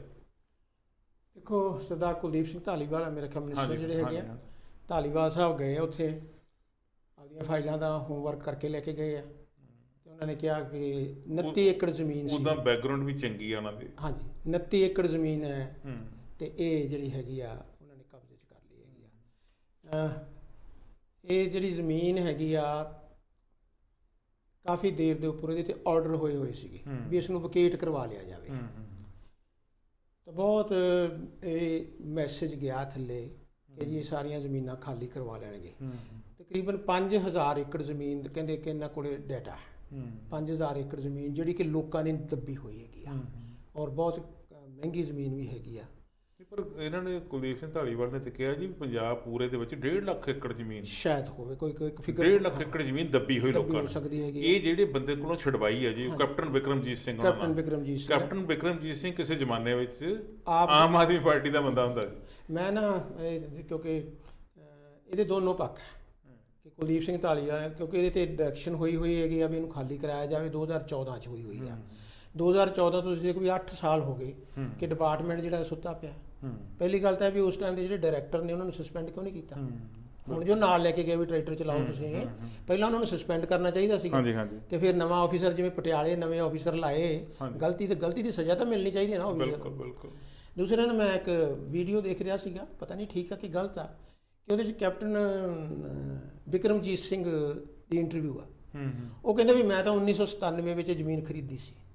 ਅੱਛਾ ਜੀ, 1997 'ਚ ਖਰੀਦੀ ਸੀਗੀ, 25 ਸਾਲ ਪਹਿਲਾਂ। ਹਾਂਜੀ, ਤੇ ਮੇਰਾ ਤਾਂ ਕੇਸ ਚੱਲਦਾ, ਤੇ ਮੇਰੇ ਕੇਸ ਜਿਹੜਾ ਕਿ 10 ਮਈ ਨੂੰ ਤਰੀਕ ਹੈ ਇਹਦੇ ਟਾਈਟਲ ਚੇਂਜ ਦਾ ਕੋਈ ਇਸ਼ੂ ਹੈਗਾ। ਕਹਿੰਦੇ ਵੀ ਮੈਂ ਹਾਰਾਂ ਜਾਂ ਜਿੱਤਾਂ, ਪਰ ਇੱਕ ਗੱਲ ਆ ਵੀ ਇਹਨਾਂ ਨੇ ਜਿਹੜਾ ਹੈਗਾ ਰੂਲ ਆਫ ਲਾ ਨਹੀਂ ਐਸਟੈਬਲਿਸ਼ ਕੀਤਾ ਹੈਗਾ। ਇਹ ਆਪ ਹੀ ਆਏ ਨੇ, ਮੈਨੂੰ ਕੋਈ ਨੋਟਿਸ ਨਹੀਂ ਦਿੱਤਾ।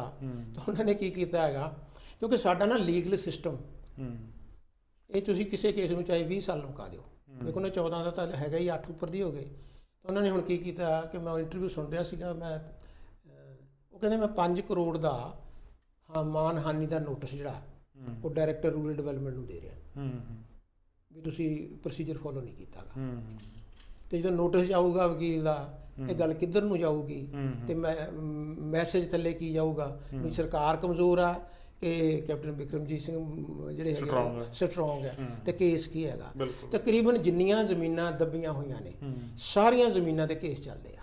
ਉਂਝ ਪ੍ਰੋਫੈਸਰ ਸੌਰੀ ਤੁਹਾਡੀ ਗੱਲ ਮੈਂ ਵਿੱਚ ਟੋਕ ਰਿਹਾ, ਸੁਪਰੀਮ ਕੋਰਟ ਨੇ ਰੀਸੈਂਟਲੀ ਇੱਕ ਫੈਸਲਾ ਦਿੱਤਾ ਜੀ। ਹਾਂਜੀ, ਉਹਨੇ ਕਿਹਾ ਕਿ ਜਿਹੜੀਆਂ ਜ਼ਮੀਨਾਂ ਦੱਬੀਆਂ ਹੋਈਆਂ ਇਮੀਡੀਏਟਲੀ ਇਹਨਾਂ ਨੂੰ ਵਕੇਟ ਕਰਵਾਓ। ਬਿਲਕੁਲ। ਔਰ ਵਕੇਟ ਕਰਾਉਣ ਦਾ ਤਰੀਕਾ ਵੀ ਸੁਪਰੀਮ ਕੋਰਟ ਨੇ ਦੱਸਤਾ। ਹਾਂਜੀ, ਉਹਨੇ ਕਿਹਾ ਕਿ ਇਹ ਜ਼ਮੀਨ ਓਰੀਜਨਲੀ ਜਿਹੜੀ ਸੀਗੀ, ਓਰੀਜਨਲੀ ਪੰਚਾਇਤ ਦੀ ਸੀ, ਪੰਚਾਇਤ ਨੂੰ ਟ੍ਰਾਂਸਫਰ ਕਰ ਦਿਓ। ਬਿਲਕੁਲ ਠੀਕ ਹੈ। ਤੇ ਪੰਚਾਇਤ ਇੱਕ ਸੁਪਰ ਪਾਵਰ ਆ।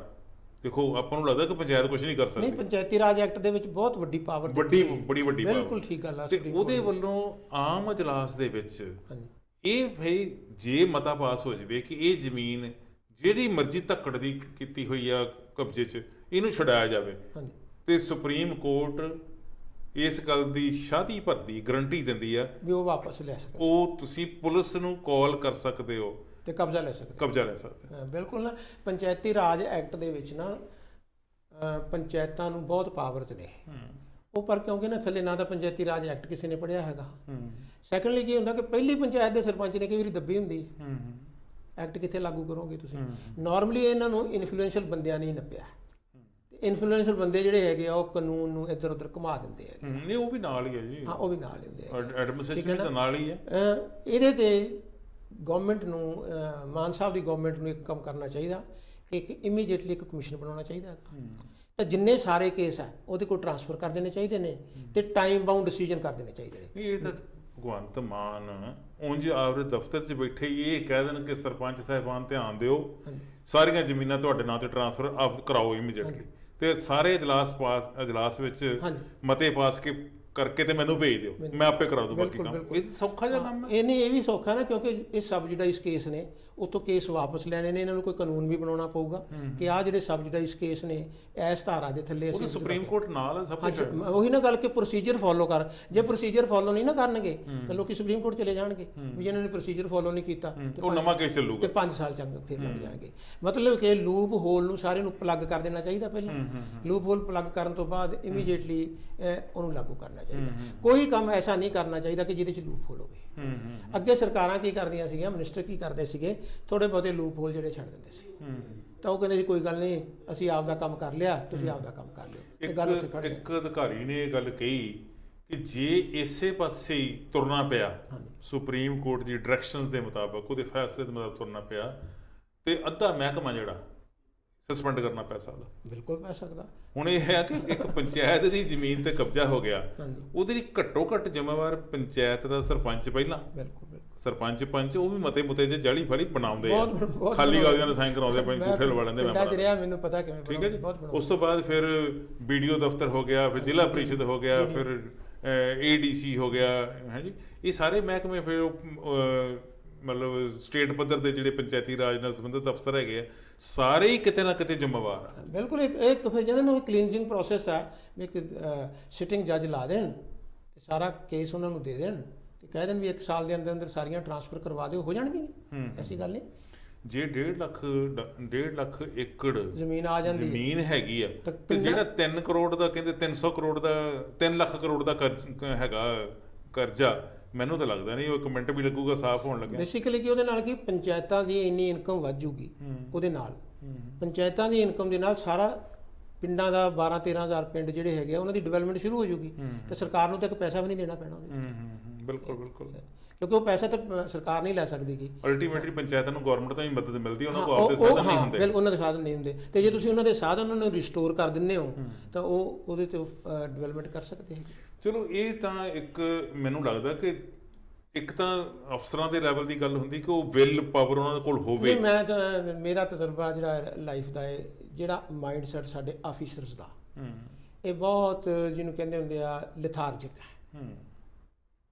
ਮੈਜੋਰਿਟੀ ਆਫੀਸਰਸ ਦਾ ਦੇਰ are very competent and brilliant officers, ਪਰ ਇੱਕ ਕੈਜੂਅਲ ਅਪਰੋਚ ਹੈ ਵੀ ਕੋਈ ਗੱਲ ਨਹੀਂ, ਜਿਹੜੀ ਕੋਈ ਗੱਲ ਜੇ ਤਾਂ ਕਹਿਣ ਨਾ ਵੀ ਗੱਲ ਹੋਊਗੀ, ਫਰਕ ਪੈਂਦਾ ਇਹਦੇ ਨਾਲ, ਤੇ ਆਪਾਂ ਨੂੰ ਇਹ ਕਰਨਾ ਚਾਹੀਦਾ। ਜੇ ਤਾਂ ਉਹ ਹੋ ਜਾਣ ਪ੍ਰੋ ਪੀਪਲ ਫੈਸਲੇ, ਤਾਂ ਪ੍ਰੋ ਪੀਪਲ ਫੈਸਲੇ ਕਰਨੇ ਸ਼ੁਰੂ ਕਰ।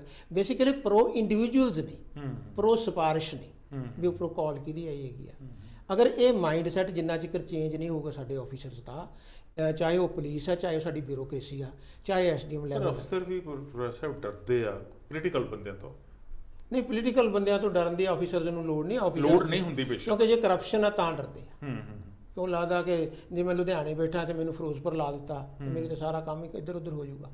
ਠੀਕ ਹੈ ਨਾ। ਪਰ ਬਹੁਤ ਸਾਰੇ ਅਫਸਰ ਹੁੰਦੇ ਜੀ ਮੋਢੇ ਤੇ ਬਿਸਤਰਾ ਕਹਿੰਦੇ ਕੋਈ ਗੱਲ ਜਿੱਥੇ ਮਰਜ਼ੀ ਭੇਜ, ਉਹ ਬਹੁਤ ਥੋੜੇ ਉਹਨਾਂ ਦੀ ਗਿਣਤੀ ਥੋੜੀ। ਉਹ ਐਗਜ਼ਾਮਪਲ ਹੀ ਹੁੰਦੇ ਆ ਬਸ ਐਕੈਡੈਮਿਕ ਡਿਸਕਸ਼ਨ ਵਾਸਤੇ। ਸਾਡੀ ਤੇ ਖਾਹਿਸ਼ ਹੈ ਕਿ ਜੇ ਪੰਜਾਬ ਦੀ ਸਰਕਾਰ ਨੇ ਭਾਵੇਂ ਸੁਪਰੀਮ ਕੋਰਟ ਦੇ ਫੈਸਲੇ ਨੂੰ ਲਾਗੂ ਕਰਨ ਦੀ ਗੱਲ ਕੀਤੀ ਹੈ, ਜੇ ਸ਼ੁਰੂਆਤ ਕੀਤੀ ਹੈ, ਵਿਲ ਪਾਵਰ ਹੈਗੀ ਹੈ, ਤੇ ਪੋਲੀਟੀਕਲ ਵਿਲ ਪਾਵਰ ਵੀ ਚਾਹੀਦੀ ਹੈ, ਐਡਮਿਨਿਸਟ੍ਰੇਸ਼ਨ ਨੂੰ ਵਿਲ ਪਾਵਰ ਚਾਹੀਦੀ। ਜੇ ਇਹ ਵਿਲ ਪਾਵਰ ਹੈਗੀ ਆ ਜਾਂ ਅੱਗੇ ਨਹੀਂ ਸੀ ਹੁਣ ਸੋਚਦੇ ਆ ਤੇ ਚੰਗੀ ਗੱਲ ਹੈ, ਭਲਾ ਹੋ ਸਕਦਾ। ਨਹੀਂ, ਇਹ ਬਿਲਕੁਲ ਠੀਕ ਗੱਲ ਹੈ। ਵੇਖੋ, ਇਹਨਾਂ ਨੇ 5 ਸਾਲ ਰਾਜ ਕਰਨਾ, ਇਹਨਾਂ ਨੂੰ ਰੂਲ ਆਫ ਲਾ ਸਟੈਬਲਿਸ਼ ਕਰਨਾ ਚਾਹੀਦਾ, ਆਫੀਸਰਸ ਨੂੰ ਇੰਡੀਪੈਂਡੈਂਟ ਕਰਨਾ ਚਾਹੀਦਾ ਹੈਗਾ, ਪੋਲੀਟੀਕਲ ਇੰਟਰਫੀਰੈਂਸ ਜਿਹੜੀ ਹੈ ਬਿਲਕੁਲ ਬੰਦ ਕਰਨੀ ਚਾਹੀਦੀ ਹੈਗੀ ਆ। ਤੇ ਕੋਈ ਵੀ ਬੰਦਾ ਜਿਹੜਾ ਕਿ ਕਾਨੂੰਨ ਨੂੰ ਭੰਗ ਕਰਦਾ ਉਹਨੂੰ ਇਮੀਡੀਏਟਲੀ ਜਿਹੜਾ ਹੈਗਾ ਕਾਨੂੰਨ ਮੁਤਾਬਕ ਜਿਹੜਾ। ਹੁਣ ਤਾਂ ਪ੍ਰੋਫੈਸਰ ਜੇ ਕੋਈ ਪੋਲੀਟੀਕਲ ਬੰਦਾ ਪਹਿਲੀਆਂ ਪੋਲੀਟੀਕਲ ਪਾਰਟੀਆਂ ਵਾਂਗੂ ਜਿਹੜੇ ਪਹਿਲਾਂ ਰਾਜ ਕਰਦੇ ਸੀ ਉਹਨਾਂ ਵਾਂਗੂ ਕੋਈ ਹਰਕਤ ਕਰਨ ਦੀ ਕੋਸ਼ਿਸ਼ ਕਰਦਾ, ਸੋਸ਼ਲ ਮੀਡੀਆ ਝੱਟ ਘੇਰ ਲੈਂਦਾ। ਹਾਂਜੀ, ਬਿਲਕੁਲ ਘੇਰ ਲੈਂਦਾ। ਲੋਕੀ ਲੰਮੇ ਪਾਉਣ ਤੱਕ ਜਾਂਦੇ ਭਾਵੇਂ ਕੋਈ ਹੋਵੇ। ਦੇਖੋ, ਇਹਦੇ ਚ ਲੋਕਾਂ ਦਾ ਭਲਾ ਹੈ। ਜੇ ਤੁਸੀਂ ਬਹੁਤ ਛੋਟੇ ਗਰੁੱਪ ਜਿਹੜੇ ਖਰਾਬੀਆਂ ਕਰਦੇ ਨੇ, ਅਗਰ ਉਹਨਾਂ ਨੂੰ ਤੁਸੀਂ ਨੱਥ ਪਾ ਲੈਂਦੇ ਹੋ ਤਾਂ ਤੁਸੀਂ ਸਾਰੇ ਪੰਜਾਬ ਦੀ ਪੀਸ ਰਿਸਟੋਰ ਕਰ ਦਿੰਦੇ ਹੋ ਤੇ ਲੋਕੀ ਐਪਰੀਸ਼ੀਏਟ ਕਰਨਗੇ ਇਸ ਗੱਲ ਨੂੰ। ਪ੍ਰੋਬਲਮ ਉਦੋਂ ਆਉਂਦੀ ਆ ਜਦੋਂ ਕਿ ਇਹ ਲੋਕ ਉਹਨਾਂ ਗਰੁੱਪਾਂ ਦੇ ਨਾਲ ਖੜ ਜਾਂਦੇ ਹੈਗੇ। ਦੇਖੋ, ਜਿਹੜਾ ਪੰਜਾਬ ਸਰਕਾਰ ਨੇ ਫੈਸਲਾ ਕੀਤਾ ਕਿ ਸਿਕਿਉਰਿਟੀ ਅਸੀਂ ਪੋਲੀਟੀਕਲ ਬੰਦਿਆਂ ਤੋਂ ਵਾਪਸ ਲੈ ਲੈਣੀ ਆ, ਕੋਠੀਆਂ ਖਾਲੀ ਕਰਵਾ ਲੈਣੀਆਂ, ਕਾਰਾਂ ਉਹਨਾਂ ਕੋਲ ਵਾਪਸ ਲੈ ਲੈਣੀਆਂ, ਇਹ ਚੰਗੀ ਗੱਲ ਹੈ। ਬਿਲਕੁਲ ਇਹਦਾ ਗੁੱਡ ਇੰਪੈਕਟ ਪੈਣਾ ਚਾਹੀਦਾ ਵੀ ਹੈ। ਠੀਕ ਹੈ ਜੀ, ਇਸ ਤਰੀਕੇ ਨਾਲ ਲੋਕਾਂ ਦਾ ਸਿੱਧਾ ਜਿੱਥੇ ਭਲਾ ਹੁੰਦਾ ਉਧਰਲੇ ਪਾਸੇ ਵੀ ਧਿਆਨ ਦੇਣ ਦੀ ਲੋੜ ਆ। ਠੀਕ ਹੈ, ਤੁਸੀਂ ਇੱਧਰ ਬਜਟ ਵਿੱਚ ਚੋਖਾ ਜਿਹੜਾ ਹੈਗਾ ਆਪਦਾ ਖਰਚਾ ਬਚਾ ਲੈਣਾ, ਇਹ ਕੰਮ ਕਰਕੇ ਕਰਨਾ ਚਾਹੀਦਾ, ਪਰ ਇਦਾਂ ਨਾ ਹੋਵੇ ਕਿ ਉਹ ਪ੍ਰਭਾਵ ਇਹ ਚਾਵੇ ਕਿ ਦੂਜੀਆਂ ਵਿਰੋਧੀ ਪਾਰਟੀਆਂ ਹੈਗੀਆਂ ਤਾਂ ਕਰਕੇ ਤਾਂ ਕਰਦੇ। ਉਂਝ ਪੋਲੀਟੀਕਲ ਪਾਰਟੀਆਂ ਤਾਂ ਕਹਿੰਦੀਆਂ ਹੀ ਹੁੰਦੀਆਂ ਵੀ ਸਾਡੇ ਨਾਲ ਇਹ ਸਿਆਸੀ ਬਦਲਾਖੋਰੀ ਕਰ ਰਿਹਾ, ਧੱਕਾ ਹੋ ਰਿਹਾ, ਪਰ ਜੇ ਸਿੱਧਾ ਲੋਕਾਂ ਨੂੰ ਫਾਇਦਾ ਹੋਣ ਵਾਲੀ ਕੋਈ ਗੱਲ ਕੀਤੀ ਜਾਵੇ, ਮੈਨੂੰ ਲੱਗਦਾ ਜਿਹੜੀ ਜ਼ਮੀਨਾਂ ਵਾਲੀ ਗੱਲ ਹੈ ਇਹ ਸਿੱਧਾ ਫਾਇਦਾ ਲੋਕਾਂ ਨੂੰ ਹੋਣਾ, ਆਮ ਧਰਾਤਲ ਤੇ ਫਾਇਦਾ ਹੋਣਾ। ਬਿਲਕੁਲ, ਪਿੰਡ ਦੀ ਜ਼ਮੀਨ ਹੈਗੀ ਆ, ਬਿਲਕੁਲ। ਇੱਕ ਤਾਂ ਵੀ ਉਹ ਜ਼ਮੀਨ ਉਹਨੇ ਬੰਦੇ ਨੇ ਨੱਪੀ ਆ, ਫਿਰ ਇੱਕ ਲੋਕਾਂ ਨੂੰ ਅੱਖਾਂ ਵੀ ਦਿਖਾਉਂਦਾ ਉਹ। ਹਾਂਜੀ, ਧੌਂਸ ਪੂਰੀ ਉਹਦੀ ਨਾ ਪੂਰੀ। ਹਾਂਜੀ, ਤੇ ਜੋ ਜਿਹੜੇ ਉਹਦੇ ਨਾਲ ਕੀ ਲੋਕ ਡਰਦੇ ਆ ਸਾਰੇ। ਤੇ ਜਿੱਥੇ ਡਰ ਦਾ ਰਾਜ ਹੋਵੇ ਉੱਥੇ ਵੀ ਡਿਵੈਲਪਮੈਂਟ ਨਹੀਂ ਹੁੰਦੀ। ਇਸ ਕਰਕੇ ਫਰੀडम ਦਾ ਮਤਲਬ ਕੱਲਾ ਇਹ ਨਹੀਂ ਹੈਗਾ ਵੀ ਅਸੀਂ ਤੁਰ ਸਕਦੇ ਹਾਂ ਜਾਂ ਬੋਲ ਸਕਦੇ ਹਾਂ। ਫਰੀडम ਦਾ ਮਤਲਬ ਸਾਨੂੰ ਕੋਈ ਡਰ ਨਹੀਂ ਹੈਗਾ। ਕਾਨੂੰਨ ਦਾ ਰਾਜ ਆ, ਤੁਹਾਡੇ ਵਾਸਤੇ ਵੀ ਉਹੀ ਕਾਨੂੰਨ ਆ, ਸੇਮ ਸਾਰਿਆਂ ਵਾਸਤੇ ਇੱਕੋ ਜਿਹਾ। ਬਹੁਤ ਮਿਹਰਬਾਨੀ ਪ੍ਰੋਫੈਸਰ ਸਾਹਿਬ, ਤੁਸੀਂ ਸਮਾਂ ਕੱਢਿਆ ਔਰ ਬਹੁਤ ਜਿਹੜੇ ਪੱਖ ਦੇ ਮਸਲੇ ਸੀਗੇ ਪੰਜਾਬ ਨਾਲ ਸੰਬੰਧਿਤ ਬੜੇ ਜ਼ਰੂਰੀ ਸੀਗੇ ਵਿਚਾਰਨ ਵਾਲੇ, ਉਹਨਾਂ ਤੇ ਗੱਲ ਕੀਤੀ ਹੈਗੀ ਹੈ। ਮੈਂ ਜਾਂਦੀ ਵਾਰੀ ਇੱਕ ਵਾਰੀ ਫੇਰ ਕਹੂੰਗਾ ਕਿ ਪਟਿਆਲੇ ਵਾਲੀ ਘਟਨਾ ਦੇ ਲਈ ਸਾਨੂੰ ਲੋਕਾਂ ਨੂੰ ਸੰਵੇਦਨਸ਼ੀਲਤਾ ਦੇ ਨਾਲ ਸਹਿਨਸ਼ੀਲਤਾ ਵਾਲੀ ਜਿਹੜੀ ਗੱਲ ਆ ਉਹ ਜ਼ਰੂਰ ਅਪਣਾਉਣੀ ਚਾਹੀਦੀ ਹੈਗੀ ਹੈ। ਉਹਦੇ ਬਾਰੇ ਕੁਛ ਸੁਨੇਹਾ ਦਿਓ। ਬਿਲਕੁਲ, ਮੈਂ ਕਹਿੰਦਾ ਜਿਹੜੀ ਟੋਲਰੈਂਸ ਆ ਨਾ, ਇਹ ਪੰਜਾਬੀਆਂ ਵਿੱਚ ਬਹੁਤ ਜ਼ਿਆਦਾ, ਚਾਹੇ ਉਹ ਹਿੰਦੂ ਨੇ ਤੇ ਚਾਹੇ ਉਹ ਸਿੱਖ ਨੇ ਜਾਂ ਉਹ ਮੁਸਲਮਾਨ ਨੇ। ਪੰਜਾਬ ਦੇ ਜਿਹੜੇ ਵਿਅਕਤੀ ਨੇ ਨਾ, ਪੰਜਾਬ ਦਾ ਅੰਨ ਪਾਣੀ ਦਾਣਾ ਜੋ ਹੈਗਾ, ਇੱਥੋਂ ਦੀ ਆਬੋ ਹਵਾ ਹੈਗੀ ਆ, ਸਾਡੀ ਬੈਕਗਰਾਊਂਡ ਹੈ, ਅਸੀਂ ਬੇਸਿਕਲੀ ਟੋਲਰੈਂਟ ਪੀਪਲ ਹਾਂ, ਅਸੀਂ ਕਾਈਂਡ ਪੀਪਲ ਹਾਂ। ਤੁਸੀਂ ਦੇਖੋ ਨਾ, ਮਾੜੀ ਜਿਹੀ ਗੱਲ ਕਿਸੇ ਦੇ ਦੁੱਖ ਪੈਂਦਾ ਤੇ ਕਿਵੇਂ ਇਕੱਠੇ ਹੋ ਕੇ ਅਸੀਂ ਚਲੇ ਜਾਂਦੇ ਉੱਥੇ। ਠੀਕ ਹੈ ਨਾ, ਪਰ ਇਹ ਕੁਝ ਐਲੀਮੈਂਟ ਆ, government must identify those elements ਔਰ ਉਹਨਾਂ ਨੂੰ ਪਹਿਲਾਂ ਵਾਰਨਿੰਗ ਦੇ ਦੇਣੀ ਚਾਹੀਦੀ ਹੈ ਵੀ ਹੁਣ ਇਹ ਕੰਮ ਤੁਹਾਡਾ ਨਹੀਂ ਚੱਲੂਗਾ। ਬਿਲਕੁਲ, ਇਹ ਕੰਮ ਤੁਹਾਡਾ ਨਹੀਂ ਚੱਲੂਗਾ। ਤੇ ਜੇ ਤੁਸੀਂ ਚਲਾਉਣਾ ਚਾਹੁੰਦੇ ਹੋ ਤਾਂ ਫਿਰ ਗਵਰਨਮੈਂਟ ਨੂੰ ਆਪਦੀ ਰੇਟ ਜਿਹੜੀ ਹੈਗੀ ਆ ਉਹਨਾਂ ਨੂੰ ਦੱਸ ਦੇਣੀ ਚਾਹੀਦੀ ਆ। ਕਿਉਂਕਿ ਜਿਹੜਾ ਕਹਿੰਦੇ ਨੇ ਨਾ ਵੀ ਚੋਰ ਡਰਦਾ ਬਹੁਤ ਹੁੰਦਾ। ਜਦੋਂ ਉਹਨੂੰ ਪਤਾ ਹੋਵੇ ਵੀ ਮੈਨੂੰ ਨਾ ਜੱਜ ਨੇ ਛੱਡਣਾ ਨਹੀਂ ਹੈਗਾ, ਤਾਂ ਫਿਰ ਉਹ ਕਹਿੰਦਾ ਵੀ ਹੁਣ ਆਪਾਂ ਜਿੰਨੀ ਦੇਰ ਜੱਜ ਸਾਹਿਬ ਹੈਗੇ ਆ ਆਪਾਂ ਇਹ ਕੰਮ ਨਹੀਂ ਕਰਦੇ, ਜਿੰਨੀ ਦੇਰ ਠੰਡਰ ਸਾਹਿਬ ਹੈਗੇ ਆਪਾਂ ਇਹ ਕੰਮ ਨਹੀਂ ਕਰਦੇ। ਤਾਂ ਉਹ ਜਿਹੜੇ ਫਰਿੰਜ ਐਲੀਮੈਂਟਸ ਨੇ ਜਿਹੜੇ ਹੈਗੇ ਆ ਕਿਸੇ ਵੀ ਪਾਰਟੀ ਦੇ ਨਾਲ ਜੁੜੇ ਹੋਏ ਨੇ, ਤਾਂ ਗਵਰਨਮੈਂਟ ਕੋਲੇ ਵੈਸੇ ਡਾਟਾ ਹੁੰਦਾ। ਇਸ ਘਟਨਾ 'ਚ ਪਟਿਆਲੇ ਦੀ ਇਸ ਘਟਨਾ ਵਿੱਚ ਪਟਿਆਲੇ ਦੇ ਲੋਕਾਂ ਦੀ ਸਹਿਨਸ਼ੀਲਤਾ ਜਿਹੜੀ ਸਾਹਮਣੇ ਆਈ ਆ, ਔਰ ਸਹਿਨਸ਼ੀਲਤਾ ਦਾ ਦੂਜਾ ਪੱਖ ਕਿ ਉਹਨਾਂ ਨੇ ਦੋਨਾਂ ਧਿਰਾਂ ਵਿੱਚੋਂ ਕਿਸੇ ਇੱਕ ਦਾ ਵੀ ਸਾਥ ਨਹੀਂ ਦਿੱਤਾ, ਔਰ ਦੋਨੋਂ ਧਿਰਾਂ ਜਿਹੜੀਆਂ ਆਪਣੇ ਆਪ ਨੂੰ ਅਲੱਗ-ਥਲੱਗ ਇਸ ਵੇਲੇ ਲੈ ਕੇ ਬੈਠੀਆਂ ਹੈਗੀਆਂ। ਤੁਸੀਂ ਪਟਿਆਲੇ ਵਾਲੇ ਹੋ, ਇਹਦੇ ਲਈ ਸ਼ਲਾਘਾ ਦੇ ਪਾਤਰ ਹੋ, ਤੁਹਾਨੂੰ ਮੁਬਾਰਕਬਾਦ। ਔਰ ਇਹੋ ਜਿਹੀਆਂ ਘਟਨਾਵਾਂ ਪੰਜਾਬ 'ਚ ਕਿਧਰੇ ਵੀ ਨਾ ਵਾਪਰਨ, ਇਹ ਸਾਡੀ ਦਿਲੋਂ ਅਰਦਾਸ ਹੈ, ਸਾਡੀ ਕਾਮਨਾ ਹੈ। ਅਸੀਂ ਚਾਹੁੰਦੇ ਹਾਂ ਕਿ ਪੰਜਾਬ ਜਿਹੜਾ ਸ਼ਾਂਤੀ ਪਸੰਦ ਲੋਕਾਂ ਦਾ ਇੱਕ ਸੂਬਾ ਹੈ, ਇਹ ਸੁਭਾਅ ਜ਼ਰੂਰ ਖਾੜਕੂ ਆ, ਖਰਵਾ ਵੀ ਆ ਥੋੜਾ, ਪਰ ਜਿੰਨੇ ਦਇਆਵਾਨ ਲੋਕ ਪੰਜਾਬ ਦੇ ਆ ਉਹਨੇ ਸ਼ਾਇਦ ਹੋਰ ਕਿਤੇ ਨਹੀਂ ਮਿਲਦੇ। ਜੇ ਪੰਜਾਬੀਆਂ ਨੇ ਦੂਜਿਆਂ ਦੇਸ਼ਾਂ ਵਿੱਚ ਜਾ ਕੇ ਆਪਣਾ ਨਾਂ ਬਣਾਇਆ ਤੇ ਉਹਨਾਂ ਦੇ ਵਿੱਚ ਇਹ ਵੀ ਹੈ ਕਿ ਇਹ ਦਇਆਵਾਨ ਜਿਹੜੇ ਪ੍ਰਵਿਰਤੀਆਂ ਦੇ ਮਾਲਕ ਲੋਕ ਹੈਗੇ। ਤੁਸੀਂ ਸ਼ਲਾਘਾ ਦੇ ਪਾਤਰ ਹੋ, ਸਾਡੇ ਵੱਲੋਂ ਭਰਪੂਰ ਸ਼ਲਾਘਾ। ਮੈਂ ਵੀ ਪੰਜਾਬ ਦੇ ਲੋਕਾਂ ਨੂੰ ਮੁਬਾਰਕਬਾਦ ਦਿੰਦਾ ਕਿ ਇਹਦਾ ਕੋਈ ਫਾਲ ਆਊਟ ਨਹੀਂ ਹੋਇਆ ਹੈਗਾ। ਤੁਸੀਂ ਬਹੁਤ ਸਹਿਨਸ਼ੀਲਤਾ ਦਿਖਾਈ ਹੈਗੀ ਆ, ਆਪਣਾ ਭਰਾਪਣ ਦਿਖਾਇਆ ਹੈਗਾ, ਪਰਿਵਾਰਕ ਸਾਂਝਾਂ ਹੈਗੀਆਂ ਨੇ ਸਾਰਿਆਂ ਦੀਆਂ। ਔਰ ਜਿੱਥੇ ਵੀ ਕੋਈ ਐਸੇ ਐਲੀਮੈਂਟ ਹੈਗੇ ਆ ਆਇਡੈਂਟੀਫਾਈ ਕਰਕੇ, ਮੇਰਾ ਖਿਆਲ ਹੈ ਕਿ ਗਵਰਨਮੈਂਟ ਨੂੰ ਉਹਨਾਂ ਨੂੰ ਟਰਾਈ ਕਰਨਾ ਚਾਹੀਦਾ ਤਾਂ ਕਿ ਕਿਸੇ ਹੋਰ ਵੱਡੇ ਸ਼ਹਿਰ ਵਿੱਚ ਅਜਿਹੀ ਘਟਨਾ ਨਾ ਵਾਪਰੇ। ਬਹੁਤ ਮਿਹਰਬਾਨੀ ਸਾਹਿਬ, thank you very much. Thank you very much viewers.